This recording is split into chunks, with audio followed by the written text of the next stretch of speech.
Chapter 503.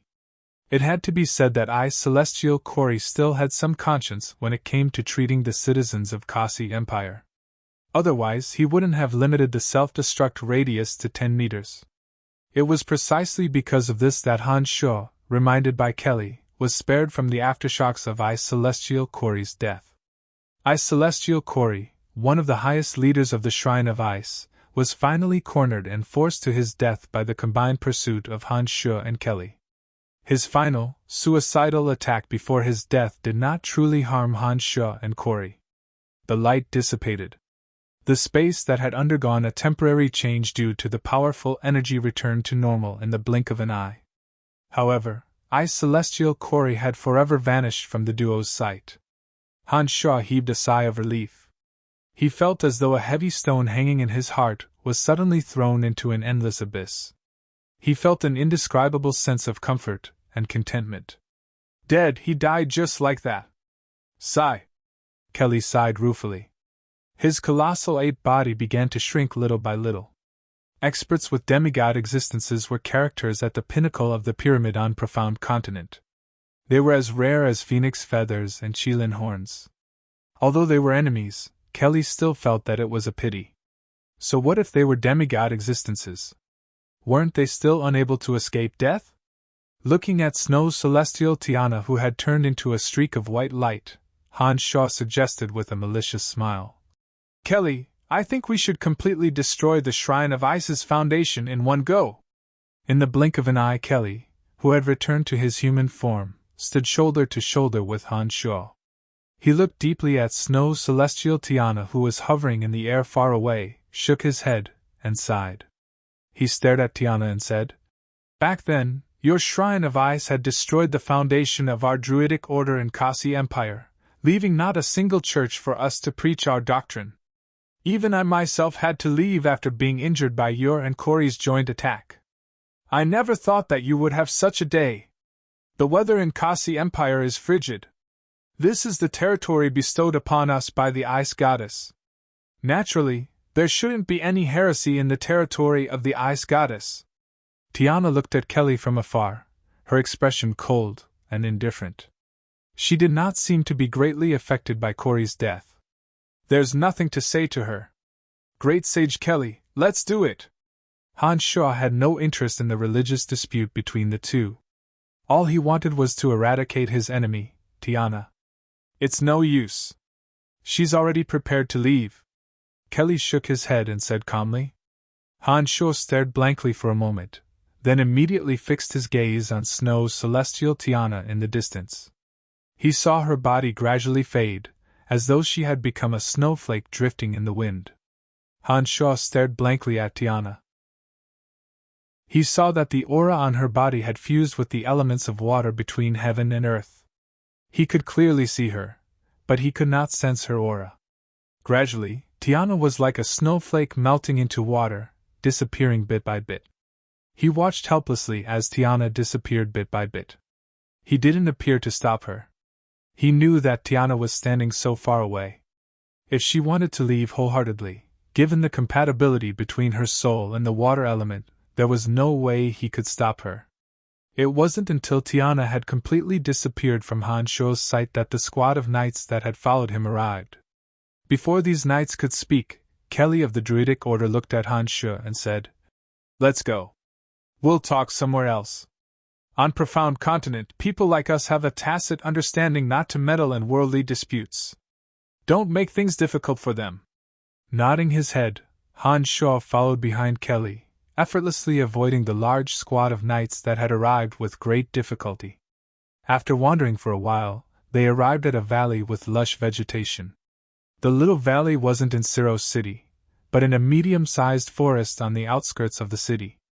Upon arriving, Han Shuo discovered that Druid Lillian, who had left a step earlier during the great battle, was already waiting here. Contrary to Han Shuo's expectations, apart from Lillian, Tanai and a familiar face were also standing side by side with her, the great Druid Caspin. Sage. Master. When the two saw Kelly and Han Shuo arrive, they respectively saluted Kelly, though the way they addressed him was a little different. Caspin, long time no see. Han Shuo took the initiative to greet Caspian when he saw him. Han Shuo understood that the reason the old man had brought Han Shuo here to have a good talk was to discuss the matter of the Druidic Order's Hand of the Goddess. But by now, Han Shuo understood that the Druidic Order was indeed a righteous religion. He wasn't worried that they would set up some sort of trap against him. Of course, it was rare for an ordinary person to be able to trap someone whose strength had reached Han Shuo's realm. Brian, long time no see. To think that you have already reached such heights. Caspian sighed from the bottom of his heart as he looked at Han Shuo. When Han Shuo first met Caspian in Valence City a few years ago, although Han Shuo had already shown his brilliance, he was far from being as powerful as he was now.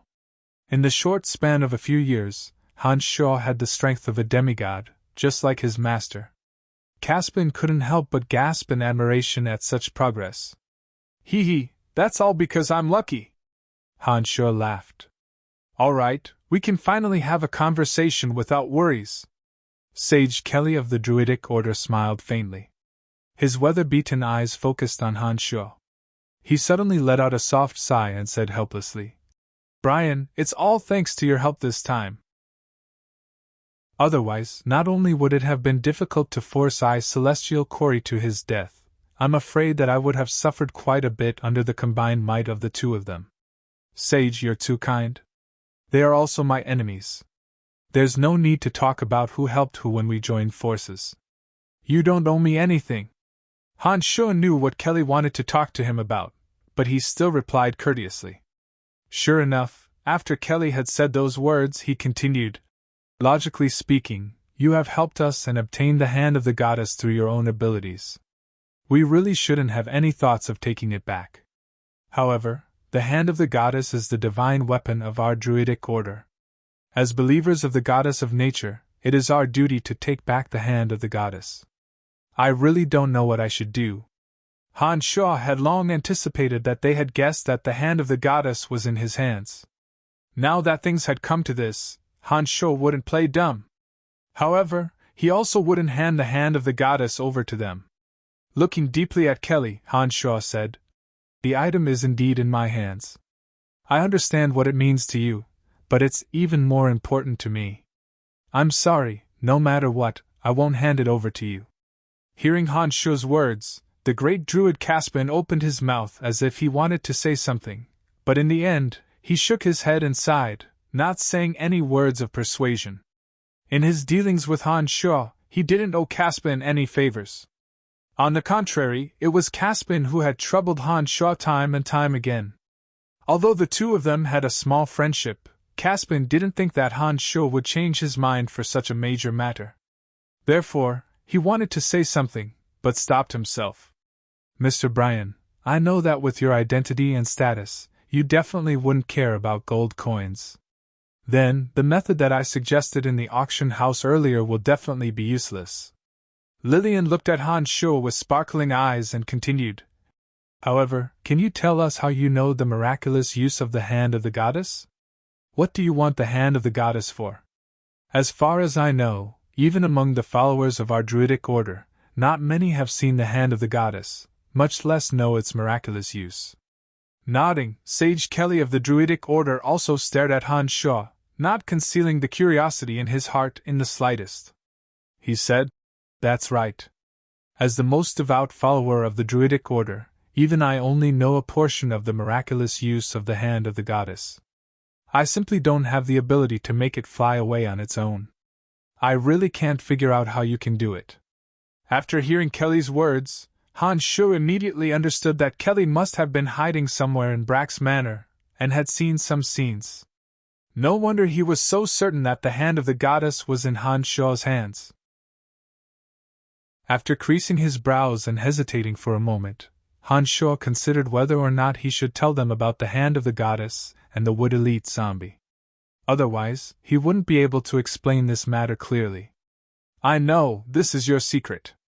However, ever since I saw you use the hand of the goddess so miraculously, I've been wondering if you're an emissary sent by our goddess to the human world. Perhaps you're a member of our Druidic Order, Kelly said expectantly as he looked at Han Shuo. Han Shuo laughed involuntarily. he felt that some of the beliefs of these religious members were a little strange. He shook his head and said, "I'm definitely not a follower of your druidic order, but I do have some understanding of the hand of the goddess that you speak of." Seeing that the 3 druids of the druidic order were all looking at him expectantly, Han Shuo nodded and slowly told them about his different understanding of the hand of the goddess. "Virile leaf? What is that? Did I say that it's too outrageous? How is that possible?" Lillian didn't believe what Han Shuo had said at all. She kept shaking her head and muttering in astonishment. Great Druid Caspian also had a face full of disbelief. He looked at Han Shuo with a puzzled expression, but didn't voice any doubts. Only the great sage Kelly, the leader of the Druidic order, looked at Han Shuo with a grave expression. He said in a low voice somewhat doubtful, "Can you let me see the owner of the hand of the goddess?" Chapter 504. Han Shuo shook his head resolutely. Under Kelly's astonished gaze, he said, "The time is not right." "What do you mean?" Kelly was puzzled.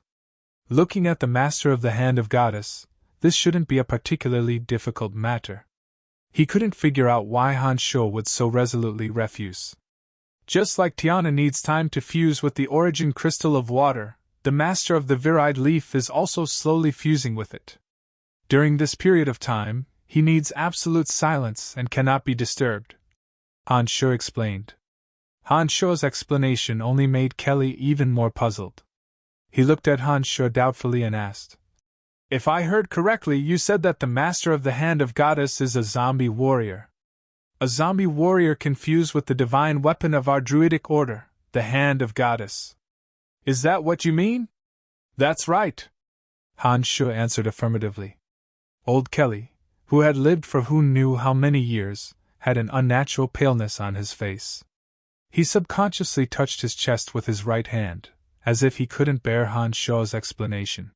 He said with a slight tremble, "I think he shouldn't be an emissary of our goddess of nature." What a joke! How could a zombie warrior from the netherworld be an emissary of the goddess of nature to the mortal world? Of course not. Han Shuo smiled faintly and sized up the trio with interest. His gaze finally locked onto the muttering Kelly. "He can't be an emissary of your goddess of nature. When he has mastered the virile leaf, I can let you meet him."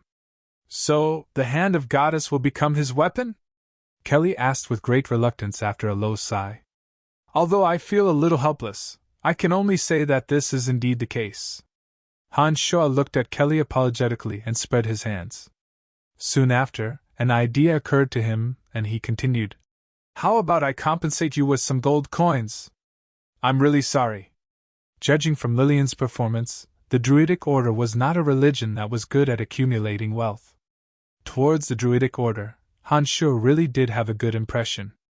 Moreover, he had the intention of roping in Kelly, a demigod with astonishing strength, in an attempt to make some substantial compensation through gold coins.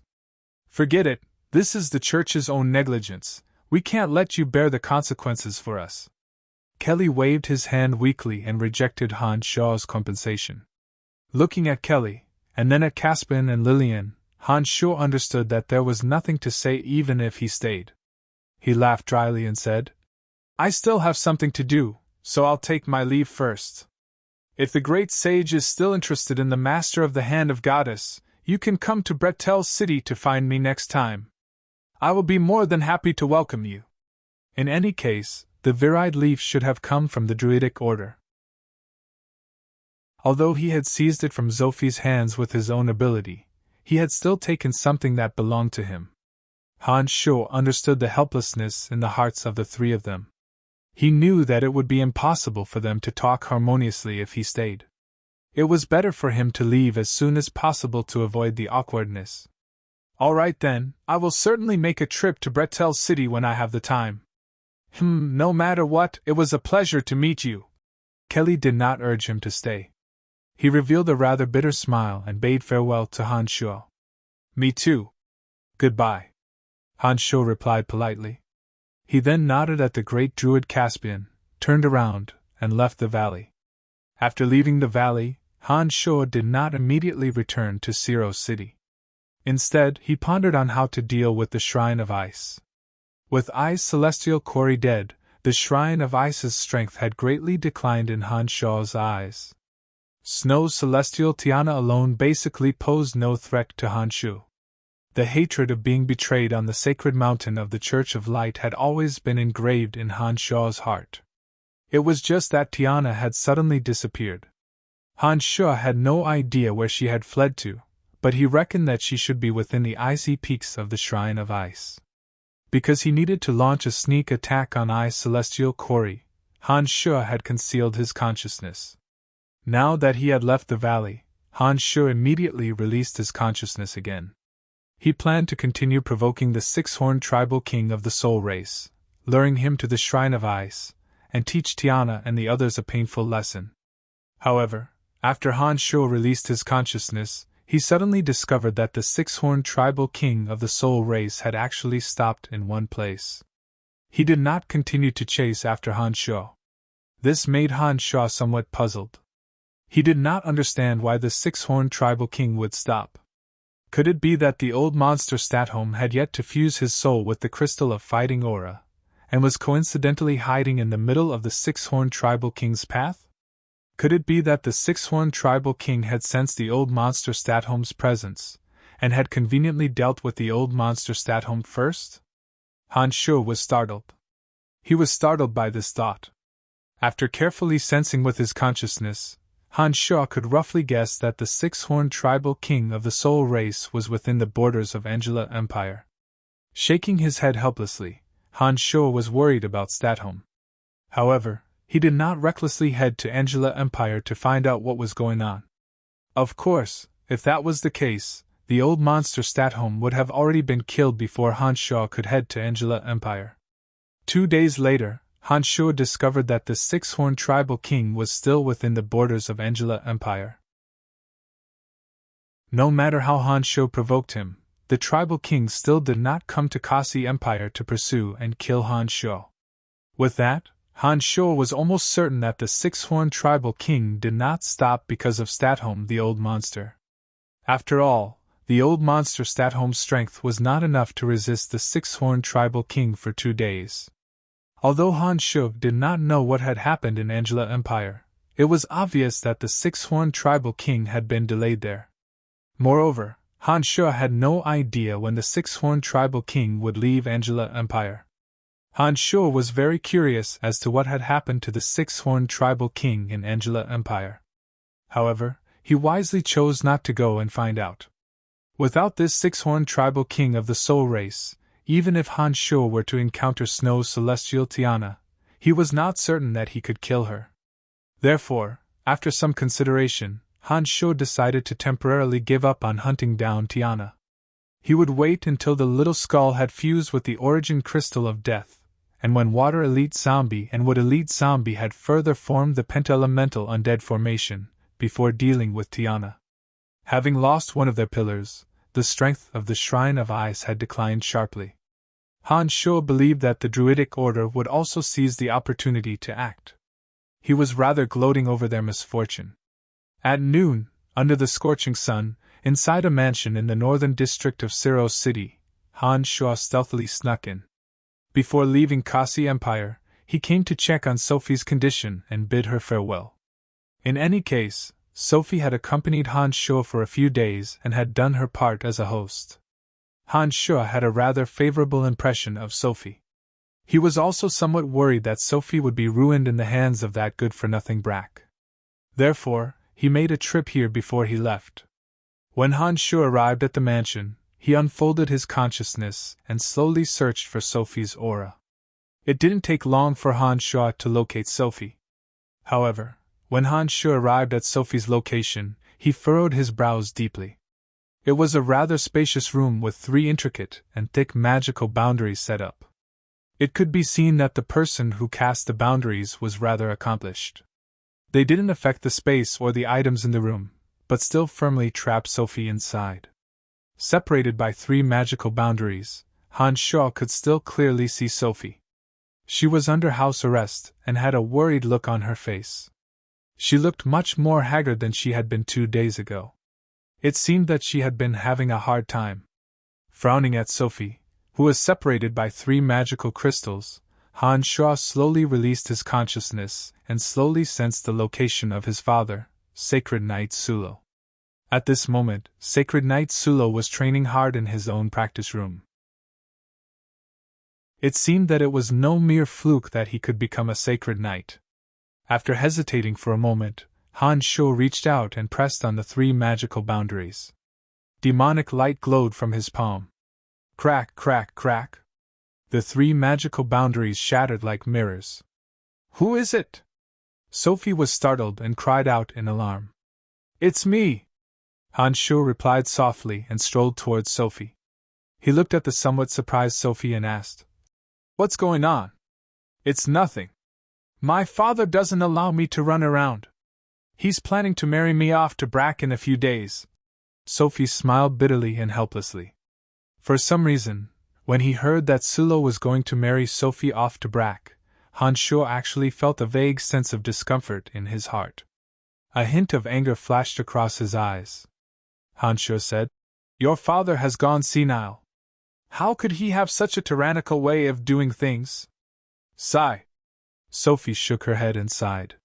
She replied somewhat wearily and powerlessly. He's not senile. It's precisely because he's too smart that he's doing this. Otherwise, not only me and him, but even our family would no longer have a place to stand in Kasi Empire. Han Shuo was stunned for a moment before he sighed. He understood that what Sophie said was true. The power of a nation was not something that an individual could contend against. Unless that individual was like Han Shuo, possessing terrifying power that transcended the mundane world, there was absolutely no way he could go against a nation. In Kasi Empire, although Sacred Knight Sulo had quite a reputation, it was absolutely impossible for him to go against the House of Pilon. Moreover, the Shrine of Eyes still existed in Kasi Empire. A mere Sulo would find it hard to even protect himself, let alone his entire family. Brian, are you willing to take me with you? While Han Shuo was letting his imagination run wild, Sophie suddenly looked deeply into Han Shuo's eyes and asked with a complicated expression. Chapter 505. Han Shuo stared blankly. He couldn't quite grasp the meaning behind Sophie's words. After weighing his words for a moment, Han Shuo said rather cautiously, You are the city lord of Bretel City in Lancelot Empire. You possess the power to contend against the Shrine of Ice. Among the friends I know, I believe you are the only one who can help me. That is, of course, if you also consider me a friend. Sophie stared blankly at Han Shuo, as though trying to clearly see every change in expression on Han Shuo's face. She continued, You are the city lord of Bretel City in Lancelot Empire. You possess the power to contend against the Shrine of Ice. Among the friends I know, I believe you are the only one who can help me. Of course, that is, if you also consider me a friend. From Sophie's words, Han Shuo understood that she had already guessed his true identity. After a slight hesitation, Han Shuo smiled and said, I naturally consider you my friend. Bretel City will very much welcome your arrival. Sophie revealed a faint smile of gratification at Han Shuo's words. However, before she could say anything else, Sulo's voice suddenly sounded. Nonsense! By the time his voice faded, Sulo had already appeared in front of Han Shuo and Sophie. His expression was very ugly. He glared at Sophie and angrily said, Fei Fei, you are no longer a child. There are some things you should know the consequences of. Sophie clearly felt a little guilty after being glared at by her father. However, when she recalled the sullen matter of marrying Brack, Sophie stubbornly looked at Sulo and said, Father, you shouldn't have helped me decide my marriage without my consent. Sulo, who was seething with rage, looked at his daughter who had a stubborn and unyielding expression. He suddenly felt a sense of powerlessness and dejection in his heart. He shook his head and sighed helplessly, saying, Father was indeed rash in this matter. However, everyone knows that Brack likes you. Given the influence of the House of Pilon, there is simply no possibility of rejection. Although your father is a sacred knight, and possesses a certain amount of influence in Kasi Empire, There is simply no way he can bargain with the House of Pilon. Han Shu had long known that Sulo would come. Listening to the argument between father and daughter, Han Shu looked at Sophie, and then at Sulo, who seemed to have aged considerably. He suddenly said, "Mr. Sulo, I do have a solution." Holy Paladin Sulo had sparred with Han Shu a few days ago, and after he had understood Han Shu's identity and strength through his own channels, he was truly fearful of this youth who was much younger than him. Hearing this, Sulo's expression was barely shaken. He looked at Han Shu and said, "Heroes come from the young. This saying is most appropriate for you. I imprisoned Sophie, on the one hand, to prevent Sophie from causing any trouble, and on the other hand, to wait for you." Han Shu was stunned, and then he was slightly puzzled as he asked, "What do you mean?" "Brian, I think I roughly know the relationship between you and Sophie. All right, I'll just call you Brian. Currently, not many people know about the matter between you and Sophie. Given your status and strength, you can indeed protect us." To Han Shu's surprise, when Sulo said these words, he revealed some of the craftiness of an old fox, and his expression seemed a lot more relaxed. All of a sudden, Sophie's face inexplicably reddened. As if she knew what Sulo was going to say, she hastily said, "Father, it's not what you think. All right, you don't have to say anything more. You know what you mean." Without waiting for Sophie to finish her sentence, Sulo waved his hand and stopped her from continuing. He said self-righteously, "After considering it for a few days, I've decided to respect your opinion. You and Brian are a good match. I've even arranged for some personnel transfers in the family. Now that Brian is here, we can discuss things and withdraw from Kasi Empire as soon as possible, moving to Bretel City to live." At these words, Sophie's face turned beet red, and she hurriedly waved her hands, saying, "No, it's not like that. Father, you've misunderstood." "Humph!" Sulo fiercely glared at Sophie and said, "Now that things have come to this, why are you still trying to be secretive? Our family is about to be destroyed because of you. You can't go on fooling around like this." Turning around, Sulo looked at Han Shu with the gaze of a father-in-law looking at his son-in-law. Soon after, he smiled faintly, seemingly very satisfied. He nodded and said, No matter how I look at it, you're more observant than that crafty Brack. Sophie has a good eye." Taking a deep breath, Sulo solemnly said, "Brian, although my Sophie can be a little mischievous at times, she's still very kind. You can't bully my Sophie, okay?" Han Shu was dumbfounded. Looking at Sulo, who had taken matters into his own hands, he simply didn't know what to say. It had to be said that this sacred knight Sulo was indeed a remarkable character. It was normal for him to misunderstand the relationship between himself and Sophie. After all, Sophie had indeed been very close to him these past few days. In addition, Sophie had been vehemently opposed to her marriage with Brack recently. As a father, it was normal for him to have such a misunderstanding. However, this Sulo was truly a man of swift, decisive, and cunning. He had imprisoned Sophie. On one hand, he wouldn't let anyone know of their relationship, and on the other hand, he was testing whether he would really come for Sophie. On top of that, without anyone noticing, he had begun to quietly mobilize the forces of his family, making preparations to leave for Bretel City at any time.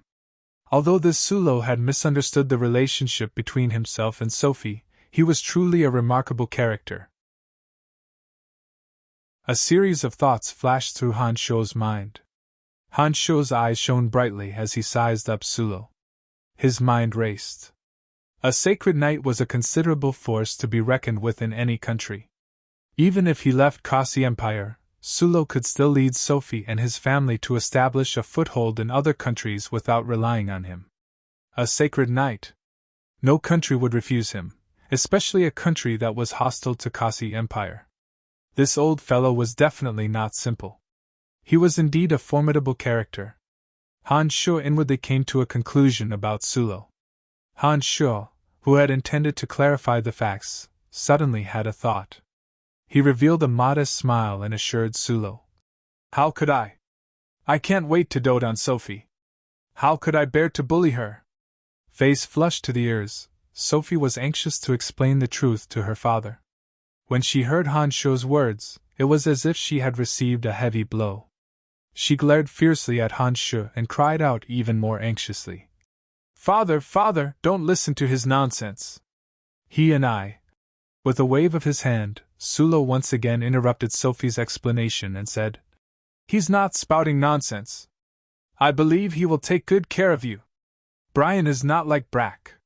He is a martial artist, not a politician. I can trust the promises of a martial artist, especially a martial artist stronger than I am. I trust him even more. Sophie was about to faint from anger. Every time she tried to explain, he would abruptly interrupt her, and then he would deepen the misunderstanding. That self-assured look on his face left Sophie at a complete loss of what to do. What made Sophie gnash her teeth with even greater hatred was still Han Shuo. Han Shuo had the appearance of a good son-in-law, as he solemnly guaranteed. Yes, I will. Sophie was both embarrassed and anxious. It was as if she had unknowingly been sold. The two traffickers were even laughing and discussing the details right in front of her. It was an indescribably bizarre feeling. However, there seemed to be a little bit of joy. It was just that little bit of joy was quickly ignored by Sophie in the midst of her great embarrassment and anxiety. How could this be? How could this be? Sophie screamed again and again in her heart. When Sulo finally finished, she glared angrily at Han Shuo again. She straightened her face and prepared to make things clear. Yes, you two talk for a while. I will immediately go and handle the family's mobilization, striving to transfer the family's power to Bretel City in the shortest time possible. Oh, when the time comes, I may have to trouble my dear son-in-law. After all, you are the lord of Bretel City. Your power can also allow us to leave Kasi Empire more quickly and safely. Without waiting for Sophie to organize her words, Sulo dropped another bomb. Of course, of course. Han Shuo smiled very modestly. He was happy that he had gotten a sacred knight for free. As for what would happen next, Han Shuo didn't care for the time being. In any case, he had to lure sacred knight Sulo to Bretel City first. Once the Sulo family arrived at Bretel City, even if the truth was exposed, Han Shuo believed that they wouldn't be able to leave so easily. Sulo seemed to be very satisfied with Han Shuo. He walked up to Han Shuo with a smile, patted Han Shuo on the shoulder, and nodded, as if a huge stone had been lifted from his heart. He walked out with much more relaxed footsteps than when he came. It seemed that he really was going to make arrangements for leaving Kasi Empire. Sophie had planned to stop Sulo and give him a good explanation, but Han Shuo desperately signaled with his eyes to stop her. After Sulo left, Sophie immediately put her hands on her hips and glared at him like a little hen about to fight. She said angrily, Brian, you bastard! What is the meaning of this? Spreading his hands, Han Shuo smiled and said, I'm doing this for you and your family. If I didn't say this, would your father have gone to Bretel City so easily? Han Shuo put on an innocent look as if he was doing all this for Sophie's sake. Sophie, who had planned to denounce Han Shuo for his crimes, suddenly froze when she heard Han Shuo's words. Sophie was a smart person. It only took her a moment to realize that Han Shuo's words made sense. However, when Sophie recalled that Han Shuo had used this sort of thing as an excuse to convince her father, and looked at Han Shuo's smiling face, she couldn't help but feel angry. She still angrily charged at Han Shuo, shouting, Even so, you can't joke about something like this. I'm going to teach you a lesson. Chapter 506. Sophie was no match for Han Shuo. Panting with rage, she charged at him. Han Shuo merely looked at her with a smile, neither retaliating nor resisting. He took Sophie's hammering blows on his chest and cooperated with her by laughing and crying out in pain. Sophie's soft little hand hammered on his chest. Not only did Han Shuo not feel the slightest bit of pain, he even felt rather pleased. Although Sophie charged at him with bared fangs and brandished claws, she still had a sense of propriety when she struck.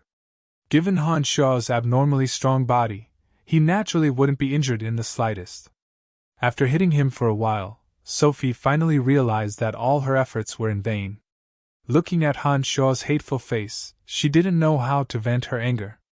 She could only glare at Han Shuo a few times. All right. Han Shuo said a few words of consolation.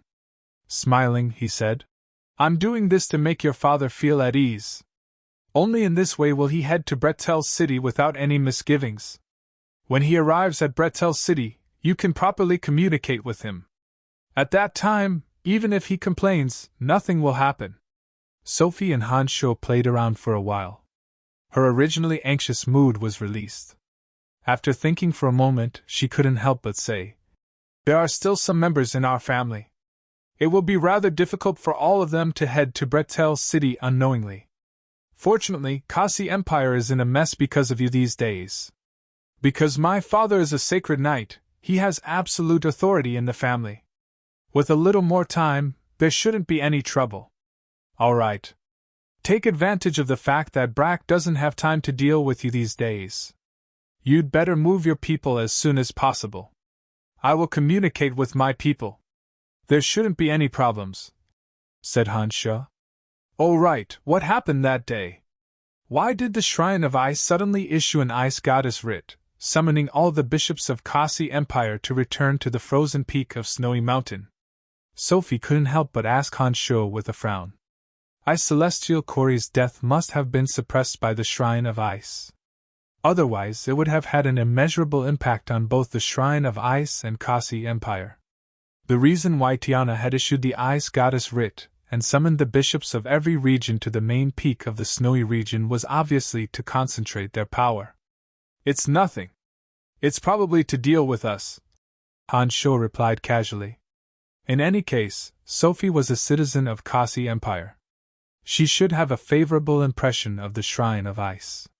If she knew that Han Shuo had forced one of the Shrine of Ice's highest leaders, Ice Celestial Corey, to his death, who knew what she would think? Oh, I see. Sophie looked at Han Shuo with a somewhat complicated expression. She suddenly sighed and said, I am a citizen of Kasi Empire. If I leave like this, I might never be able to return.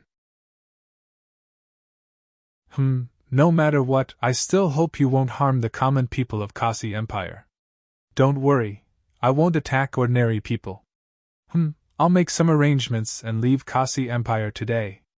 The next time we meet, we should be in Bretel City. Han Shuo looked at Sophie and said, Are you leaving today? So soon? Sophie suddenly felt a little reluctant after hearing Han Shuo's words. Her tone was also a little gloomy. But before I leave, I will make some arrangements. With my instructions, your family's departure from Kasi Empire will be smoother. In addition, Bretel City is currently at war with the 7 Grand Duchies. I want to see what's going on over there, Han Shuo said. Parting was always a little sad. In order to prevent Sophie's mood from worsening, Han Shuo smiled and said, All right, I'll leave first. I reckon we can meet again in Bretel City before long. Send my regards to your father. Tell him that Bretel City will open its gates and welcome your arrival. Without waiting for Sophie to say anything, Han Shuo elegantly left. Under Sophie's gaze, he turned into a faint shadow and rapidly disappeared. After leaving Sophie's place, Han Shuo arrived at a dark mantle stronghold in Kasi Empire. He communicated with the person in charge of the dark mantle base here, and sent his message to the dark mantle stronghold in Bretel City through them. He also instructed them to contact Sulo and help the Sulo family travel to Bretel City. The Dark Mantle stronghold had been operating in Siro City for many years and had very tight exit channels. Han Shuo believed that with their help, the Sulo family's journey would be smoother.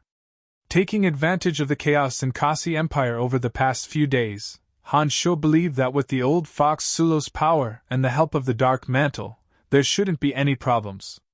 The 6-horned tribal king of the Soul race was still lingering in Angela Empire.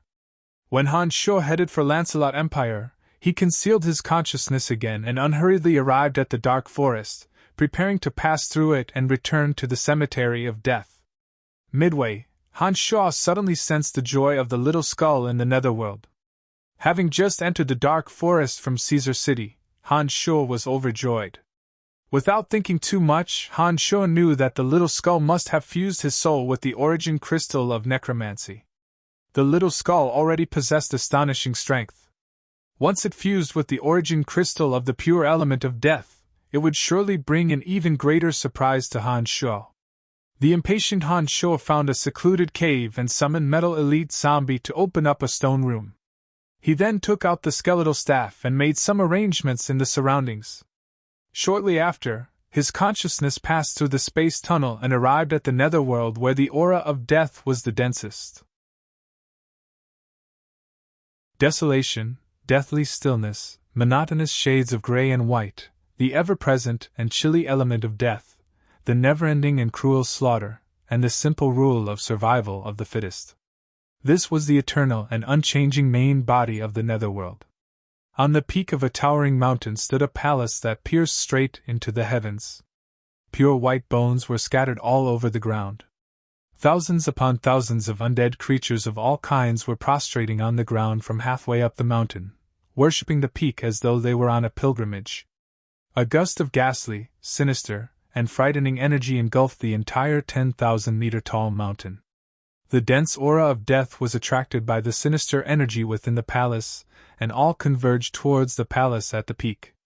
For a moment, the dense aura of death that was hard to see with the naked eye condensed into a trickle and thousands of strands that flowed into the palace that pierced straight into the heavens. The entire palace seemed to have transformed into a colossus, constantly absorbing the aura of death that was madly gushing towards it from a radius of 100 miles.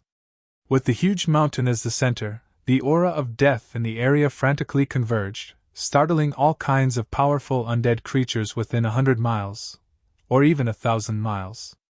Those powerful undead creatures gazed at the huge mountain with hollow eyes, involuntarily moving towards it. Han Shuo's consciousness landed in front of the little skull's palace. First, he used the omnipresent aura of death to condense a fleeting body. Han Shuo unfolded his consciousness and had a panoramic view of the transformation of the entire huge mountain. Skeletal warriors, zombie warriors, ghouls, gargoyles, evil knights, mummy lords, old phase zombies, bone devils. There were all sorts of undead creatures, some familiar to Han Shuo, and others unfamiliar to him.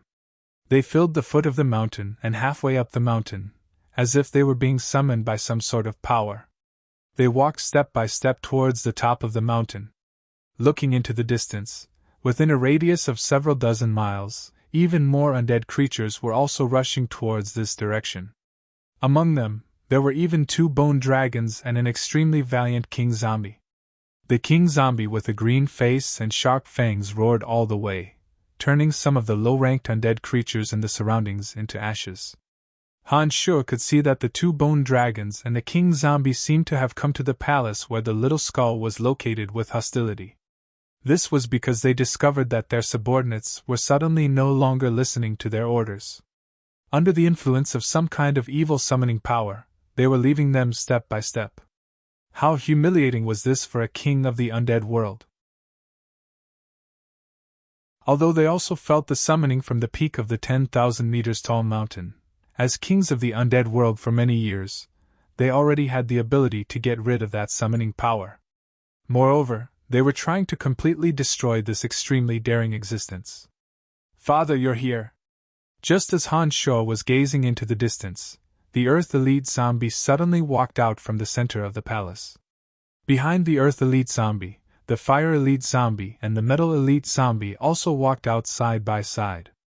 Han Shuo could feel the joy in their hearts. "Yes," Han Shuo answered. He could feel that at the bottom of the palace at the peak of the huge mountain, Water Elite Zombie and Wood Elite Zombie were concentrating on absorbing and digesting the energy. It seemed that the next time they came out, the penta-elemental undead formation would be truly completed. At the center of the palace, the little skull sitting on the white bone throne was still madly absorbing the aura of death within a radius of 100 miles. Strands of dense aura of death slowly flowed into the little skull's smooth bones. His entire body was filled with the incomparably pure element of death. Han Shuo suddenly understood that after the soul of the little skull fused with the origin crystal of death, not only did he form the soul of element, but he was also using the ability to manipulate the element of death to rapidly form the body of element. The soul of element and the body of element were the foundations of becoming a god. Han Shuo did not expect that the origin crystal of death would not only allow the little skull to possess the soul of element, but also magically allow him to possess the body of element. Once the soul of element and the body of element were formed, he was only one step away from becoming a god.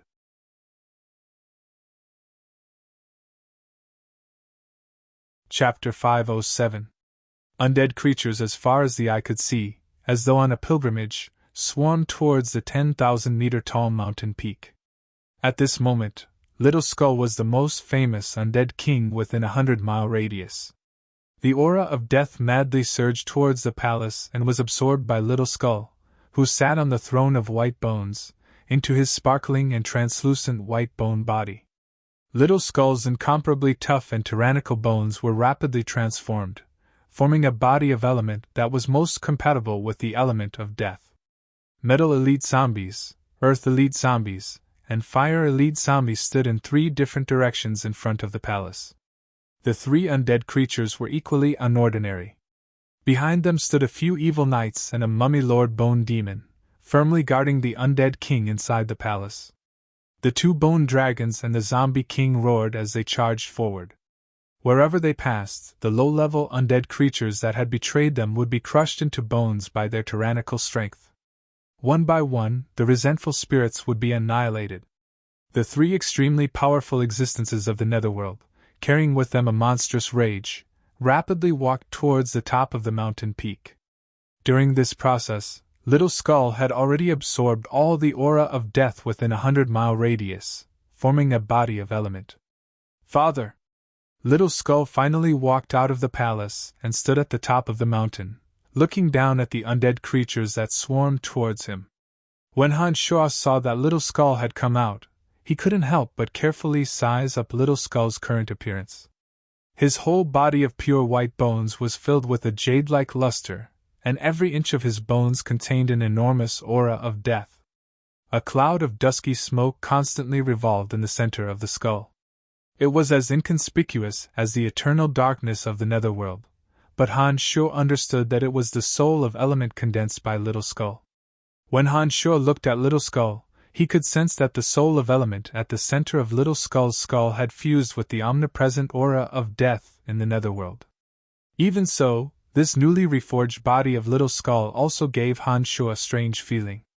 It was as if the Little Skull in front of him had existed in this netherworld for thousands of years, as if he had always been the true undead king of the netherworld.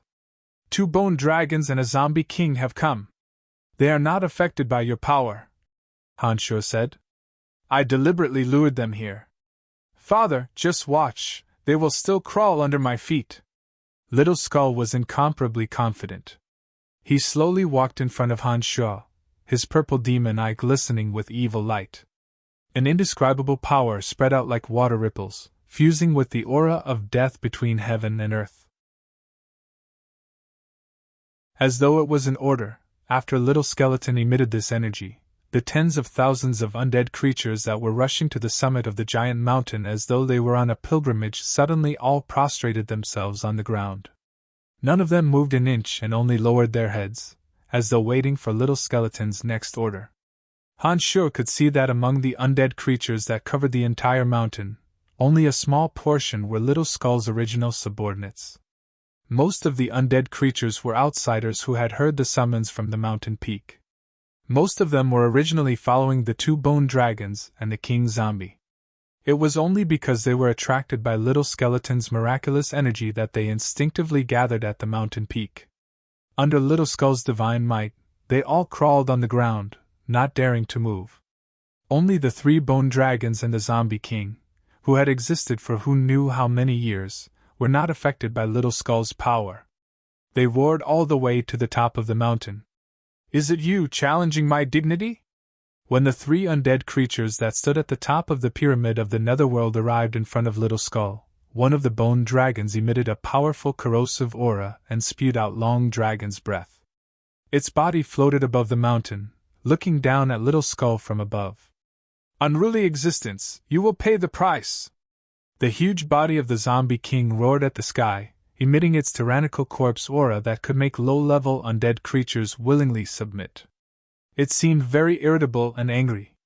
Strange existence, I will absorb your soul and erase the fact that you once existed.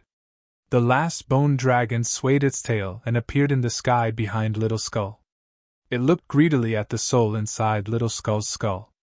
You three lowly fellows, immediately submit to me. Otherwise, only death awaits you. Little Skull commanded the three powerful undead creatures in an extremely arrogant manner, as if it was their destiny. As soon as he finished speaking, Little Skull emitted an incomparably dense death energy. All of a sudden, the element of death that was everywhere in the surroundings began to boil like boiling water. Little Skull's originally short body began to grow taller and taller. In the blink of an eye, Little Skull had grown to a height of 7 or 8 meters, covered with ferocious bone spikes. At first glance, one could tell that it was evil and terrifying. A 5-meter-long bone spike, emitting an extremely sharp death energy, was easily grasped in the palm of its hand. On its back, the 7 bone spikes were 3 times longer than before.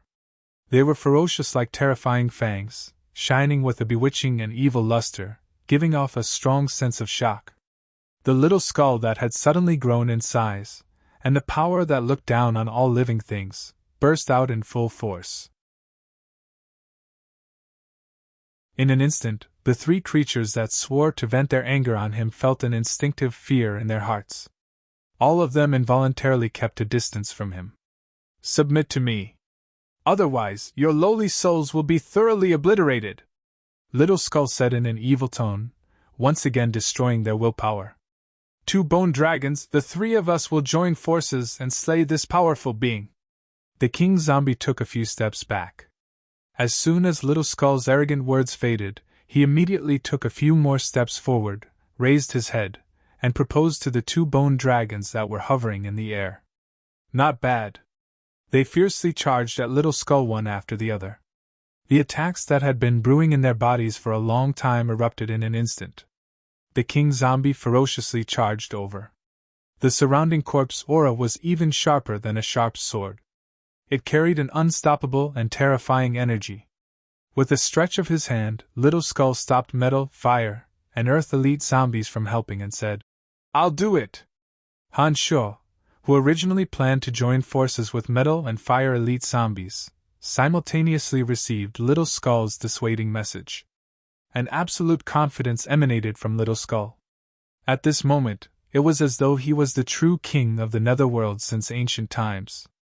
No undead creature could offend the dignity of this king of undead. Han Sho hesitated for a moment before retreating to the side of wood, metal, and fire elite zombies.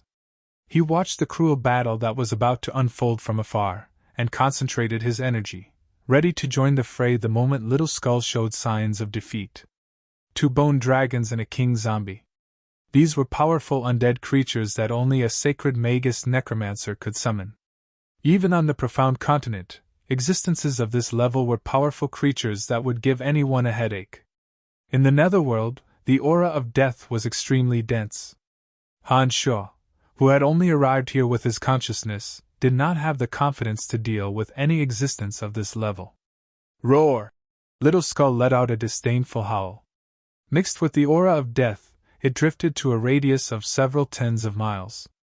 His enormous body did not draw support from the 7 bone spurs on his back as he stood proudly in the air. The 5-meter-long bone spur in his hand was like the most incisive weapon in the netherworld. With a light spin, he thrust it at the bone dragon that had launched a sneak attack behind him like a bolt of lightning. Clang! The bone spur was like lightning. Without giving the bone dragon any time to dodge, it directly pierced through several of its bones and sent its enormous body flying backwards. Bam! After the bone spur pierced out, he did not even look at it. He suddenly landed on the side of the king zombie and kicked downwards. An enormous aura of death gathered at the sole of his white bony foot. He stomped on one of the king zombie's shoulders with the force of 1,000 caddies. Crunch! The king zombie staggered backwards. Before the other bone dragon in front of him could approach, Little Skull slapped the king zombie's head. With a puff, the king zombie's head was smashed into a pulp. A glossy green soul was pulled out by Little Skull. "My king, I am willing to serve you. From now on, I will serve you as my only master." The king zombie whose soul was pulled out by Little Skull immediately shouted without the slightest hesitation. "Smart guy!" Little Skull lightly groaned. The jade-like bone claws carried the zombie king's soul as it fiercely smashed towards the bone dragon in front of it. The bone dragon's acid mixed with the dragon's breath fell down like rain. The zombie king's soul screamed and hurriedly used all of its strength to condense corpse chi. Its soulless body suddenly flew out and crashed into the bone dragon. Thump! The bone dragon smashed into the king zombie's physical body, while Little Skull's punch punched the king zombie's soul into his physical body. The king zombie desperately entangled the bone dragon. Little Skull pulled out his fist and landed behind the bone dragon like a ghost. The bone dragon was shocked and struggled desperately. However, it was entangled by this ally of his, not giving him any chance at all.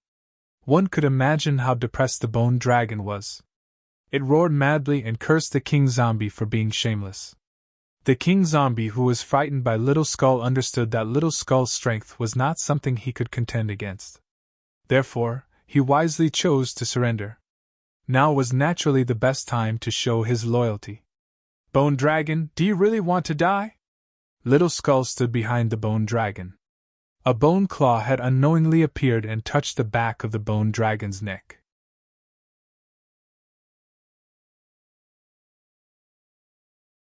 Chapter 508. The king zombie hugged the bone dragon. When the Little Skull's voice rang out, he knew he was done for. A fear that penetrated deep into his soul suddenly spread. The next moment, the bone dragon felt as if his soul was imprisoned. The evil power overwhelmed him, and he could not perform any follow-up attacks. The bone dragon's huge body suddenly trembled. A mountain-like gravity pressed down on the back of his neck through the hand pressing down on him. This force was so strong that he could not match it. Under this great force, his entire body had no choice but to be pressed down inch by inch. Han Shuo's divine sense was everywhere. He could clearly sense that the Little Skull's hand was pressing down on the bone dragon's neck. The huge death aura in the surroundings gathered on the Little Skull's hand, pressing down on the bone dragon in midair inch by inch, not giving the bone dragon any room to resist. The strength of the Little Skull that had formed the elemental soul and elemental body was so strong that Han Shuo could not believe it. Even if Han Shuo's divine sense returned to his physical body, he would not be able to do as he pleased in the undead realm like the Little Skull. The aura of death in the netherworld was extremely dense. The little skeleton formed by the soul of element and body of element could sufficiently mobilize the aura of death to form all kinds of attacks. In the netherworld, this kind of advantage of his was simply overwhelming. It was no wonder that the king zombie and the bone dragon did not even have the power to retaliate in his hands. Until now, Han Shuo, who had been unable to estimate the true strength of the Little Skull, was certain that the Little Skull had at least the strength of a demigod. After forming the elemental soul and elemental body, he was only one step away from becoming a true god. Han Shuo suddenly realized that he did not have to worry about the Little Skull and the undead realm anymore. Bang! The bone dragon, whose neck was pressed all the way to the mountain peak by the Little Skull, suddenly fell to the ground with its huge body. I surrender, undead king! Finally, the bone dragon expressed the fear in its heart, while trembling. Powerful existence, following behind you is our true home.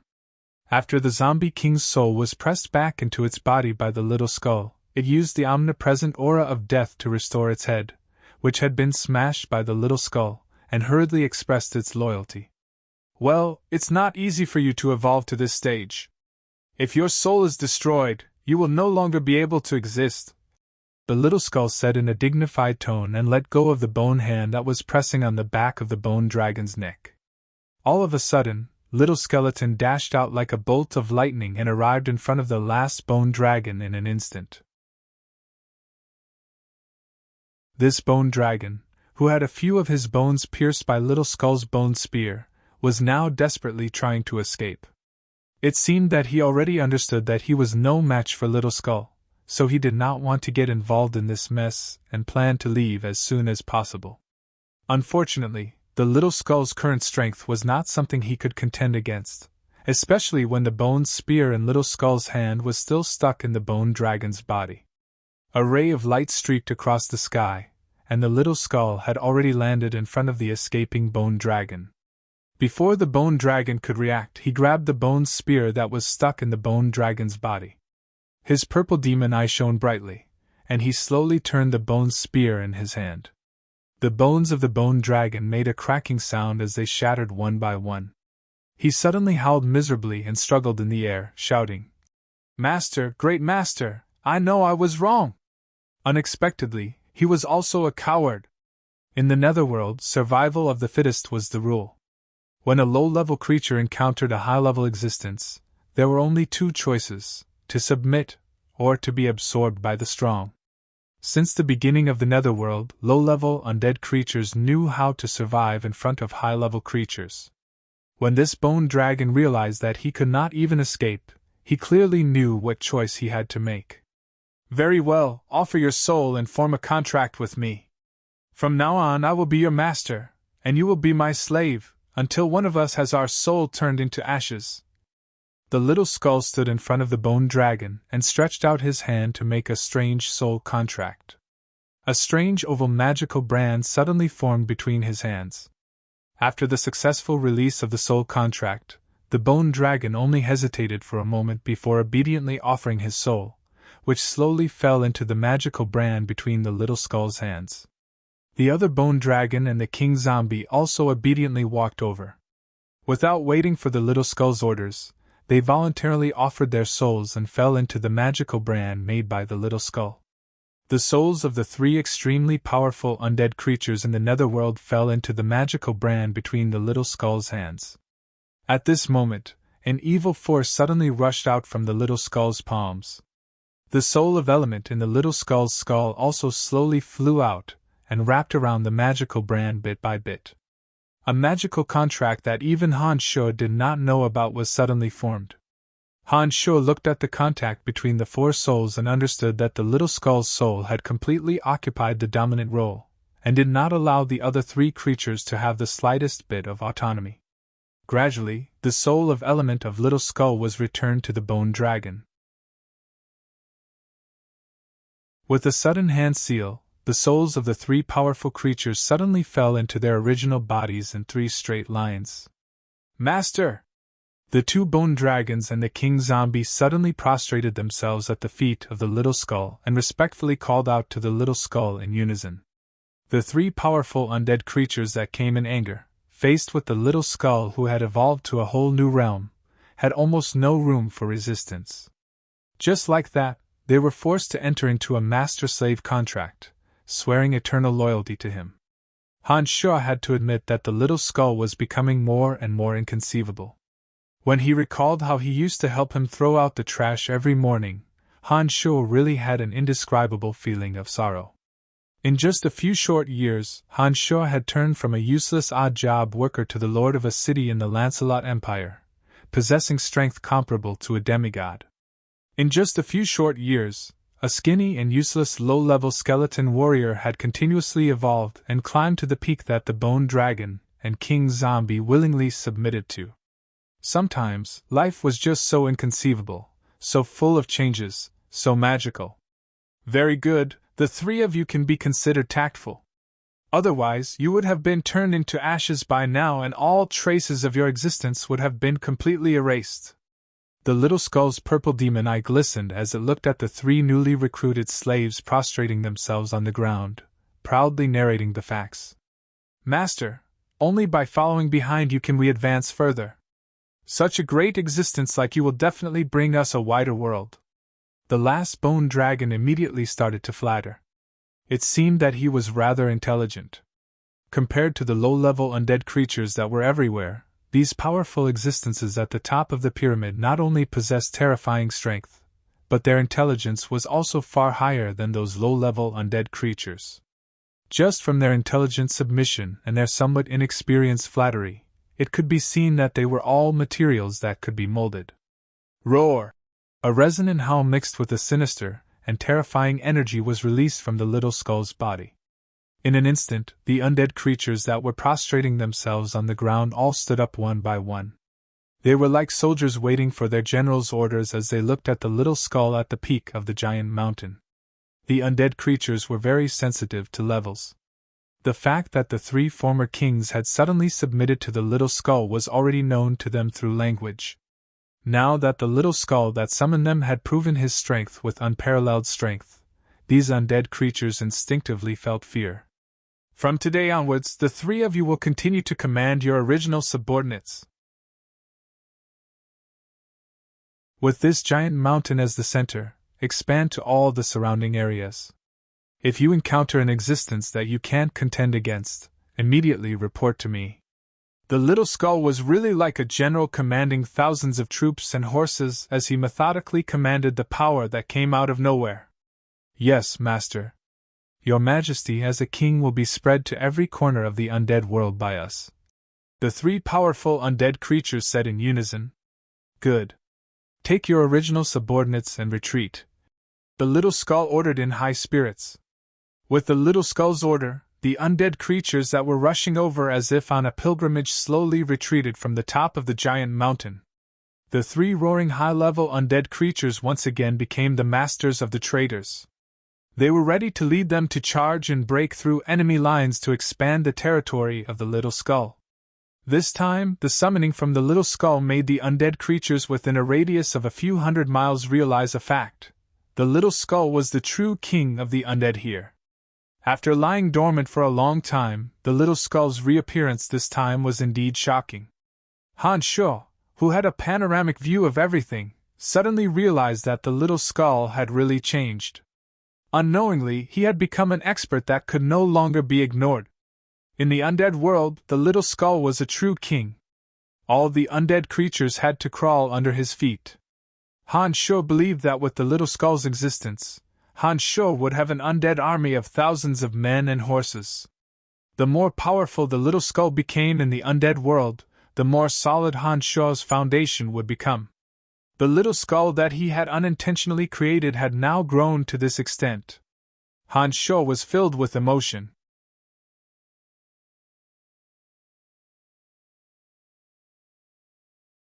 Chapter 509. The undead creatures that covered the mountains and plains left as quickly as they came.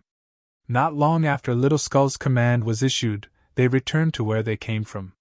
It was only when the mountain returned to its normal state that Little Skull's enormous body shrunk back to its original small and skinny appearance. He looked at Han Sho and asked, "Father, why have you come?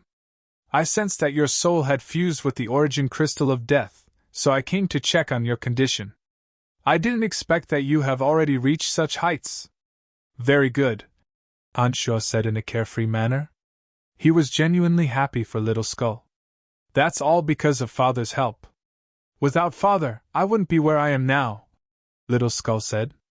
By now, Han Sho was truly no longer worried about Little Skull. Little Skull, who could even subdue the Bone Dragon and the King Zombie, would not be in any danger in the Netherworld as long as he didn't run into any more mysterious and powerful beings. All right. I am truly relieved that you have evolved to your current strength. For the time being, you should properly adapt to your new soul and body. Also, when Little Water and Little Wood come out, supervise them in practicing the penta-elemental undead formation," Han Sho said. "Don't worry, Father. I know what to do," Little Skull replied. Without lingering, Han Sho's consciousness traversed through the space-time tunnel and returned to Profound Continent.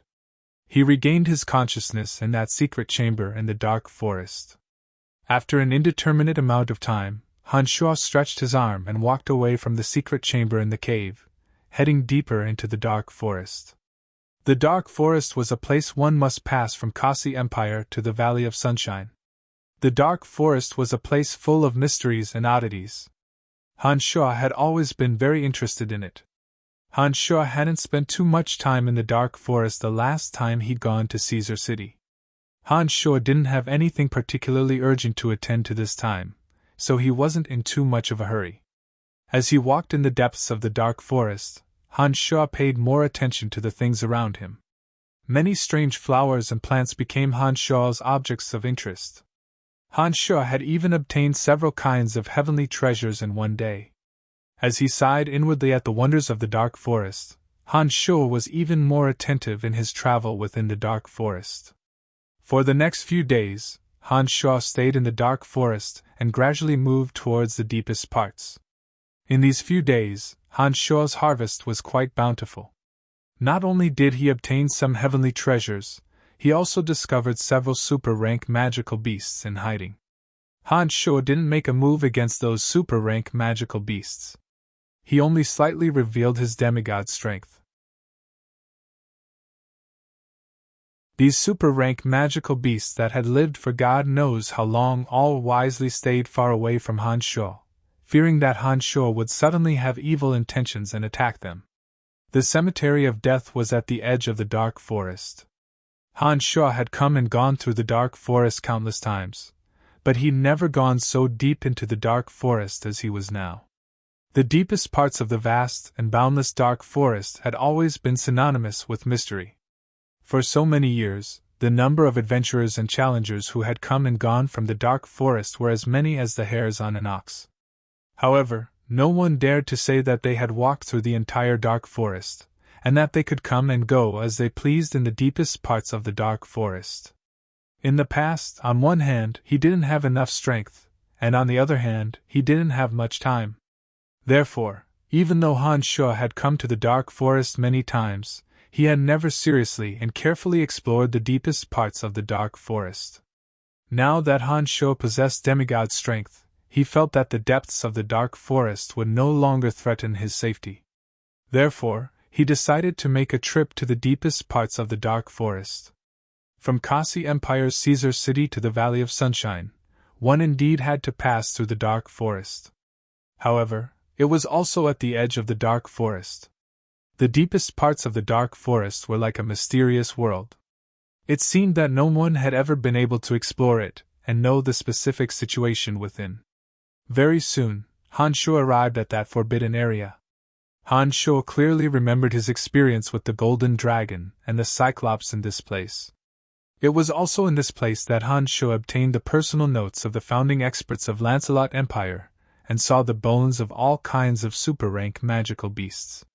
Revisiting this place, Han Sho discovered that this place was no longer the same as before, where there were layers upon layers of obstructive power. Just like other places in the dark forest, this place was overgrown with weeds over the past few years. All kinds of magical beasts lived peacefully here. Even further away, Han Sho could sense the presence of super-rank magical beasts. However, these super-rank magical beasts were just as quiet and not savage enough to kill in all directions. "Ha!" Han Sho exclaimed softly. He sensed that there were two super-rank magical beasts fighting a few miles to his left.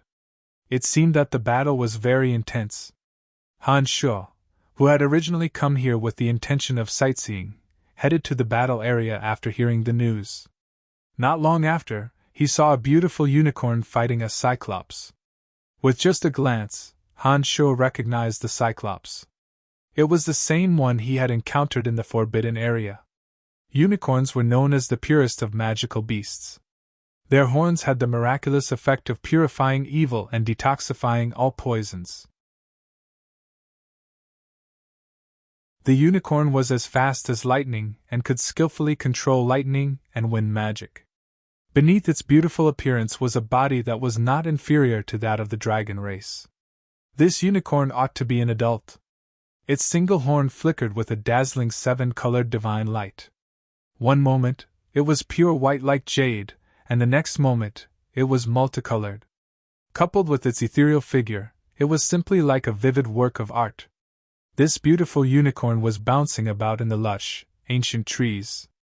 With a single step, it could cross dozens of meters. As its horn shone with a beautiful luster, arcs of lightning and blades of wind fell unceremoniously on the Cyclops that Han Sho had encountered before. The colossal Cyclops was actually unable to gain the upper hand in a battle against the unicorn that could be said to be more refined. Rays of magic fell on the Cyclops, and the Cyclops had no choice but to defend in a flurry. Although it possessed boundless power, it wasn't as agile as the unicorn. Not a single one of its attacks could truly land on the unicorn. Instead, it was the loser that was at a disadvantage. Han Shuo watched for a while and found it very interesting. He didn't expect this unicorn to be so miraculous. Such a beautiful and powerful unicorn. If I could capture it and gift it to Fanny and Phoebe, they would definitely be ecstatic. Han Shuo suddenly had this thought. Soon after, Han Shuo suddenly realized that of the three women, Phoebe, Emily, and Fanny, only Fanny hadn't obtained any particularly valuable treasures from him.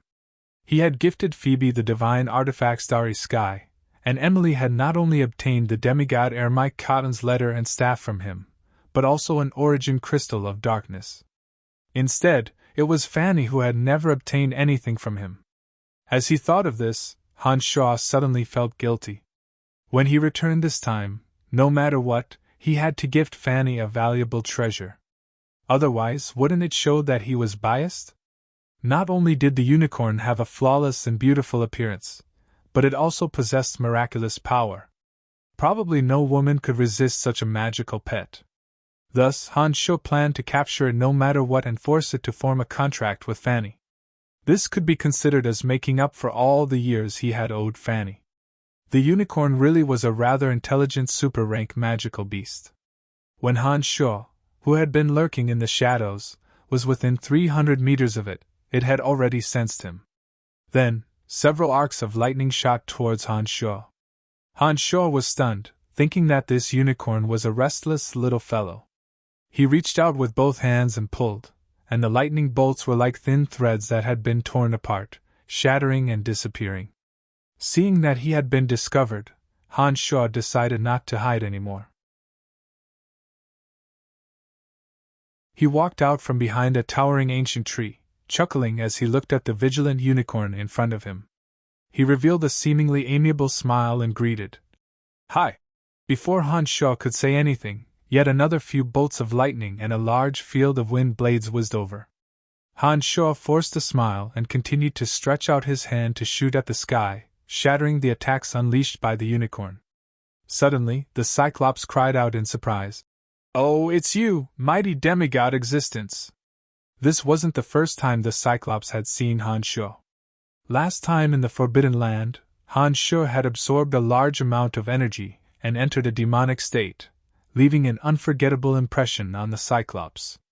At that time, the Cyclops had misunderstood Han Shuo's power, and had taken the powerful Han Shuo to be a demigod existence. After a few years, when they met again, Han Shuo indeed possessed the power of a demigod. He was no longer a demigod that needed to borrow external power to become stronger. Thus, this time, the Cyclops calmly acknowledged the way the Cyclops addressed Han Shuo. He chuckled and said to the Cyclops, "Long time no see. What's wrong? Did you run into some trouble? This unicorn is really difficult to deal with. I only took a few stones from its territory, and it chased me relentlessly. What a troublesome fellow," the Cyclops complained with a crying face. As Han Shuo and the Cyclops spoke, the unicorn's gem-like eyes stared at Han Shuo and the Cyclops. It seemed to think that Han Shuo was the Cyclops' friend, and it quickly fled like a bird startled by the mere twang of a bowstring. After 2 missed attacks, the unicorn clearly knew that Han Shuo was even more terrifying than the Cyclops, so it didn't dare to stay. What a clever little fellow.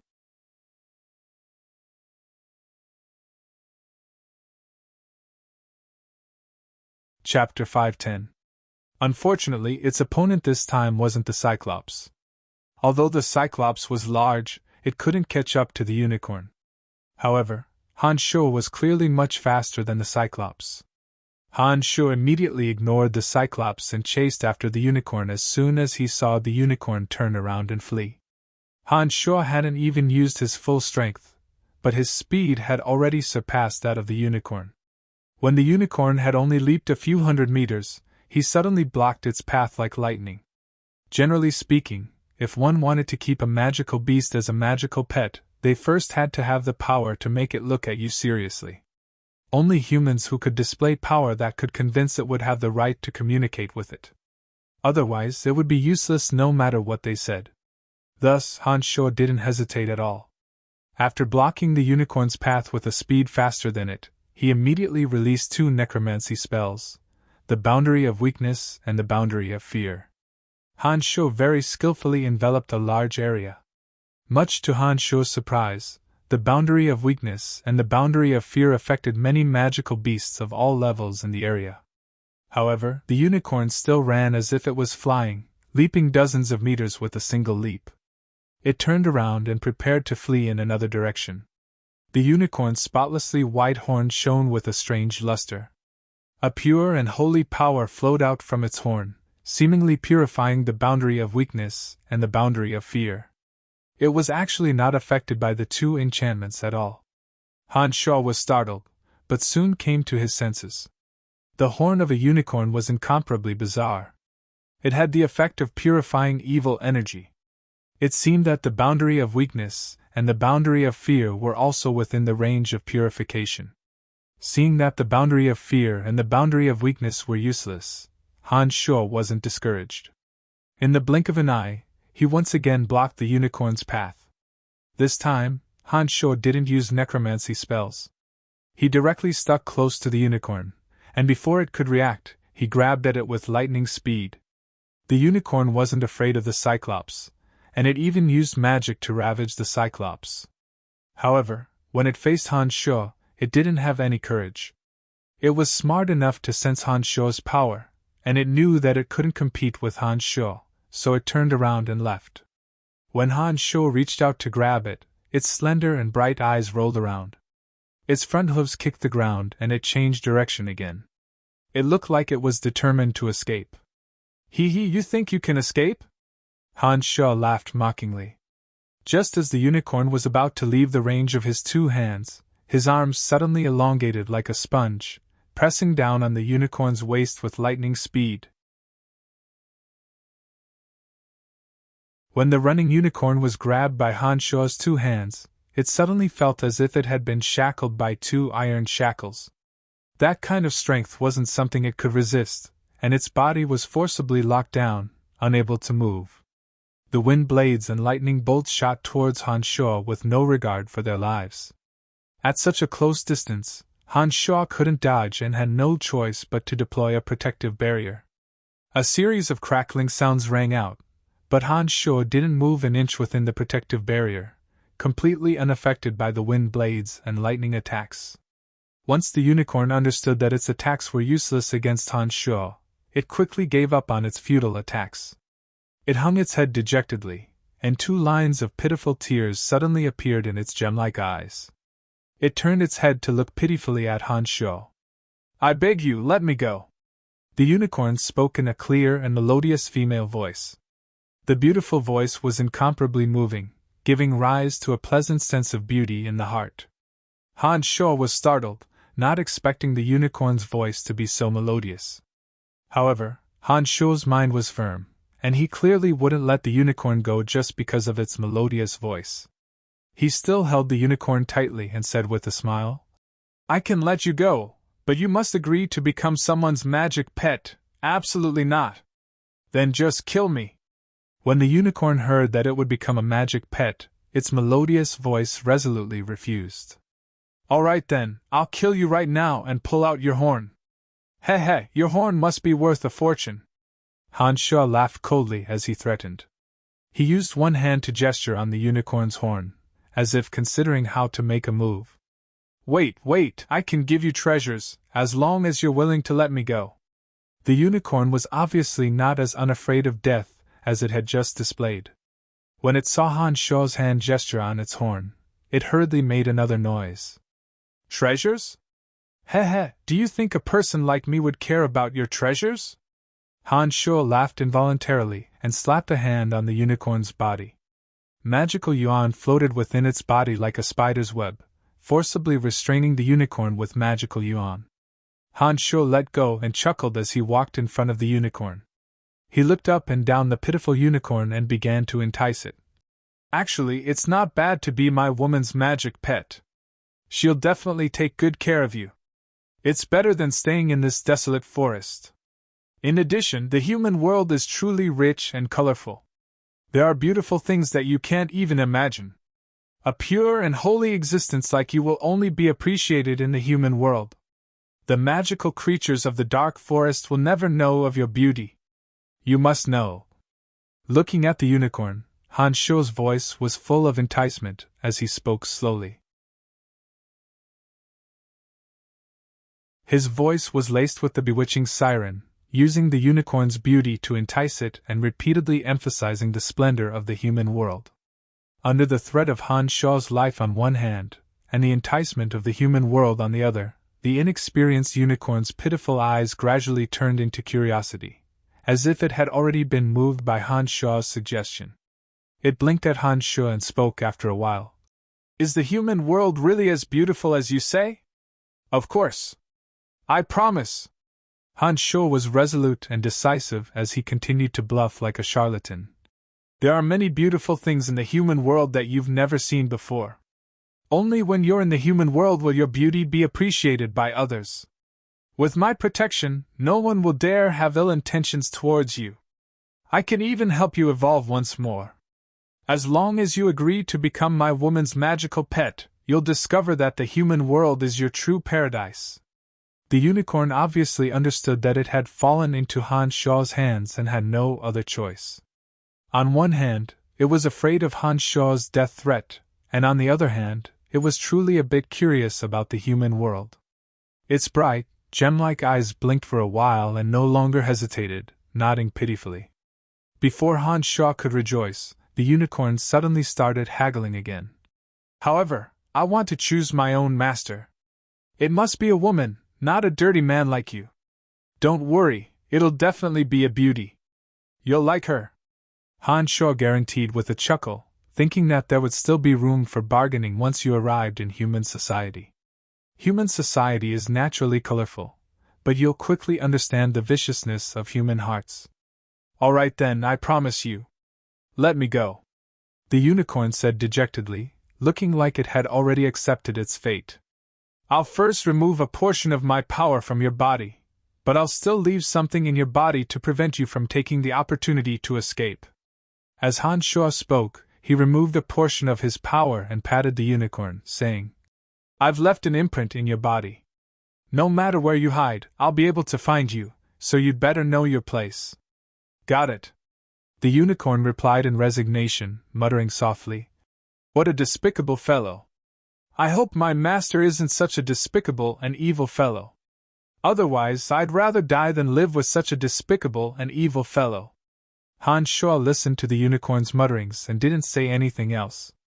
Just at this moment, the sound of heavy footsteps slowly approached, and the shadow of an enormous creature gradually appeared in the distance. The Cyclops slowly approached and walked to Han Shuo's side. Seeing the unicorn standing obediently in front of Han Shuo, he asked with some surprise, Why has it suddenly become obedient? Of course, so what if it's not obedient? Han Shuo said with a smile, then looked the Cyclops up and down, wondering if the Cyclops had any value. Rumble! An earth-shattering sound came from the depths of the dark forest. The direction of the sound was very far from where Han Shuo was.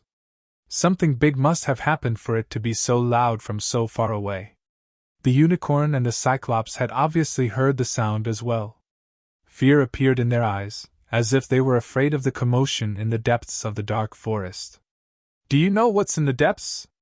Han Shuo asked with a frown when he saw their fearful expressions. I don't know, but I saw an enormous dragon enter there a few days ago. That dragon was as strong as you are, and should be a powerful level 5 creature.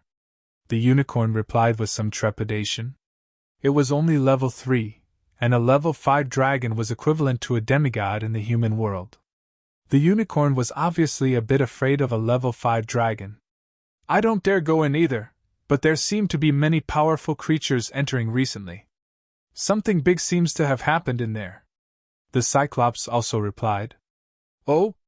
Han Shuo started, then said thoughtfully. Then I'll have to go in and take a look. Unicorn, stay here, I'll come back for you. Han Shuo ignored the unicorn as soon as he finished speaking and flew straight into the depths of the dark forest.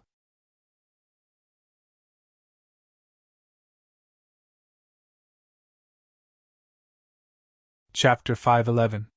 In the depths of the dark forest, ancient trees towered into the sky, the fragrance of flowers and grass filled the air, and streams flowed through the hills. It was a beautiful scene full of vitality. At a glance, one could only see strange flowers and rare herbs everywhere, each of which would be priceless outside. Loud rumbling sounds came from even further in, as if the sky was collapsing, giving people a strong sense of shock. As Han Shuo ventured deeper, he suddenly discovered that there were many more complex and profound magical boundaries. These magical boundaries were not very destructive, and were purely to prevent outsiders from entering. Lines of magical lines that resembled spiderwebs formed a huge abstract magical pattern that filled a large area. This magical pattern covered a large part of the sky, forming a wave-like force that pushed out anyone who entered. It was obvious that this enormous magical pattern was man-made. The person who set up this enormous magical pattern probably did not have any malicious intentions. The waves of force that pushed people out were not particularly violent and wild, but rather gentle and slow. Han Shuo was in the center, and he only felt waves of great force surging towards him, as if he was being pushed by hundreds of barbaric men. The power was beyond Han Shuo's imagination. It was a good thing that Han Shuo's strength was astonishing, and his body that had been tempered by demonic arts for many years was proof of his valiant strength. No matter how great the force assaulted his body, Han Shuo still made his way in bit by bit. In such a place, the range of Han Shuo's consciousness was strangely limited, and he could only faintly sense the movements within a few miles. The more it was like this, the more curious Han Shuo became about the depths of the dark forest. He steeled his heart and decided to explore the depths. The power formed by the enormous spiderweb-like magical formation was unable to stop Han Shuo.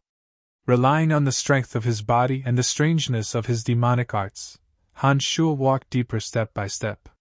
Suddenly, the powerful force that surged towards him disappeared completely. Han Shuo immediately understood that he had passed through the magical formation, and he gazed into the distance. A rippling emerald lake suddenly entered Han Shuo's eyes.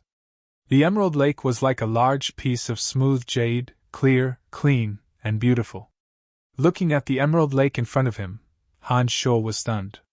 He didn't think that there would be such a clean emerald lake in the depths of the dark forest. What puzzled Han Shuo was that there were no fishes or prawns in the emerald lake, not even seaweed. This was very strange. Han Shuo took a step forward and was shocked. He had just walked out of the spiderweb-like magical formation, and he suddenly felt the gravity around him increase by dozens of times. In such an area where gravity had increased, if two people were to fight, the one with the stronger body would have the upper hand. If a magus wanted to use the levitation spell to fly in this area, they would need to expend dozens of times more mental strength than usual.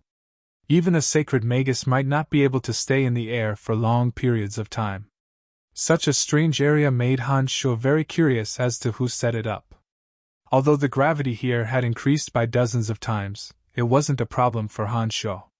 He used the art of the demonic ninth heavens to slowly soar into the air, moving at a much slower speed towards the Emerald Lake.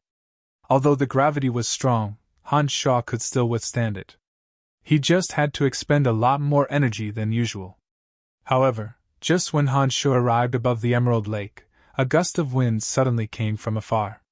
Before Han Shuo could react, an enormous silver dragon suddenly appeared above the Emerald Lake. This enormous silver dragon didn't seem to be affected by the gravity of this place, or perhaps the gravity here was set up by him. He stood proudly in front of Han Shuo, and coldly sized up Han Shuo. The enormous silver dragon sized up Han Shuo for a while and suddenly said, "Get back! This isn't a place you should enter." This enormous silver dragon's body was over 20 meters long. His body shone with a hard luster like that of iron and stone. Coupled with his unswerving eyes, he looked rather valiant and powerful. "What's inside?" "Hee, I'm very curious." Han Shuo also sized up the enormous silver dragon. He didn't mind the dragon's cold obstruction and only asked curiously, "This isn't something you should know. Human, leave this place as soon as possible." Otherwise, you will regret it. The enormous silver dragon seemed to be a bit impatient. His enormous body continuously twisted above the Emerald Lake. His cold voice was filled with the arrogance of a high-ranking race.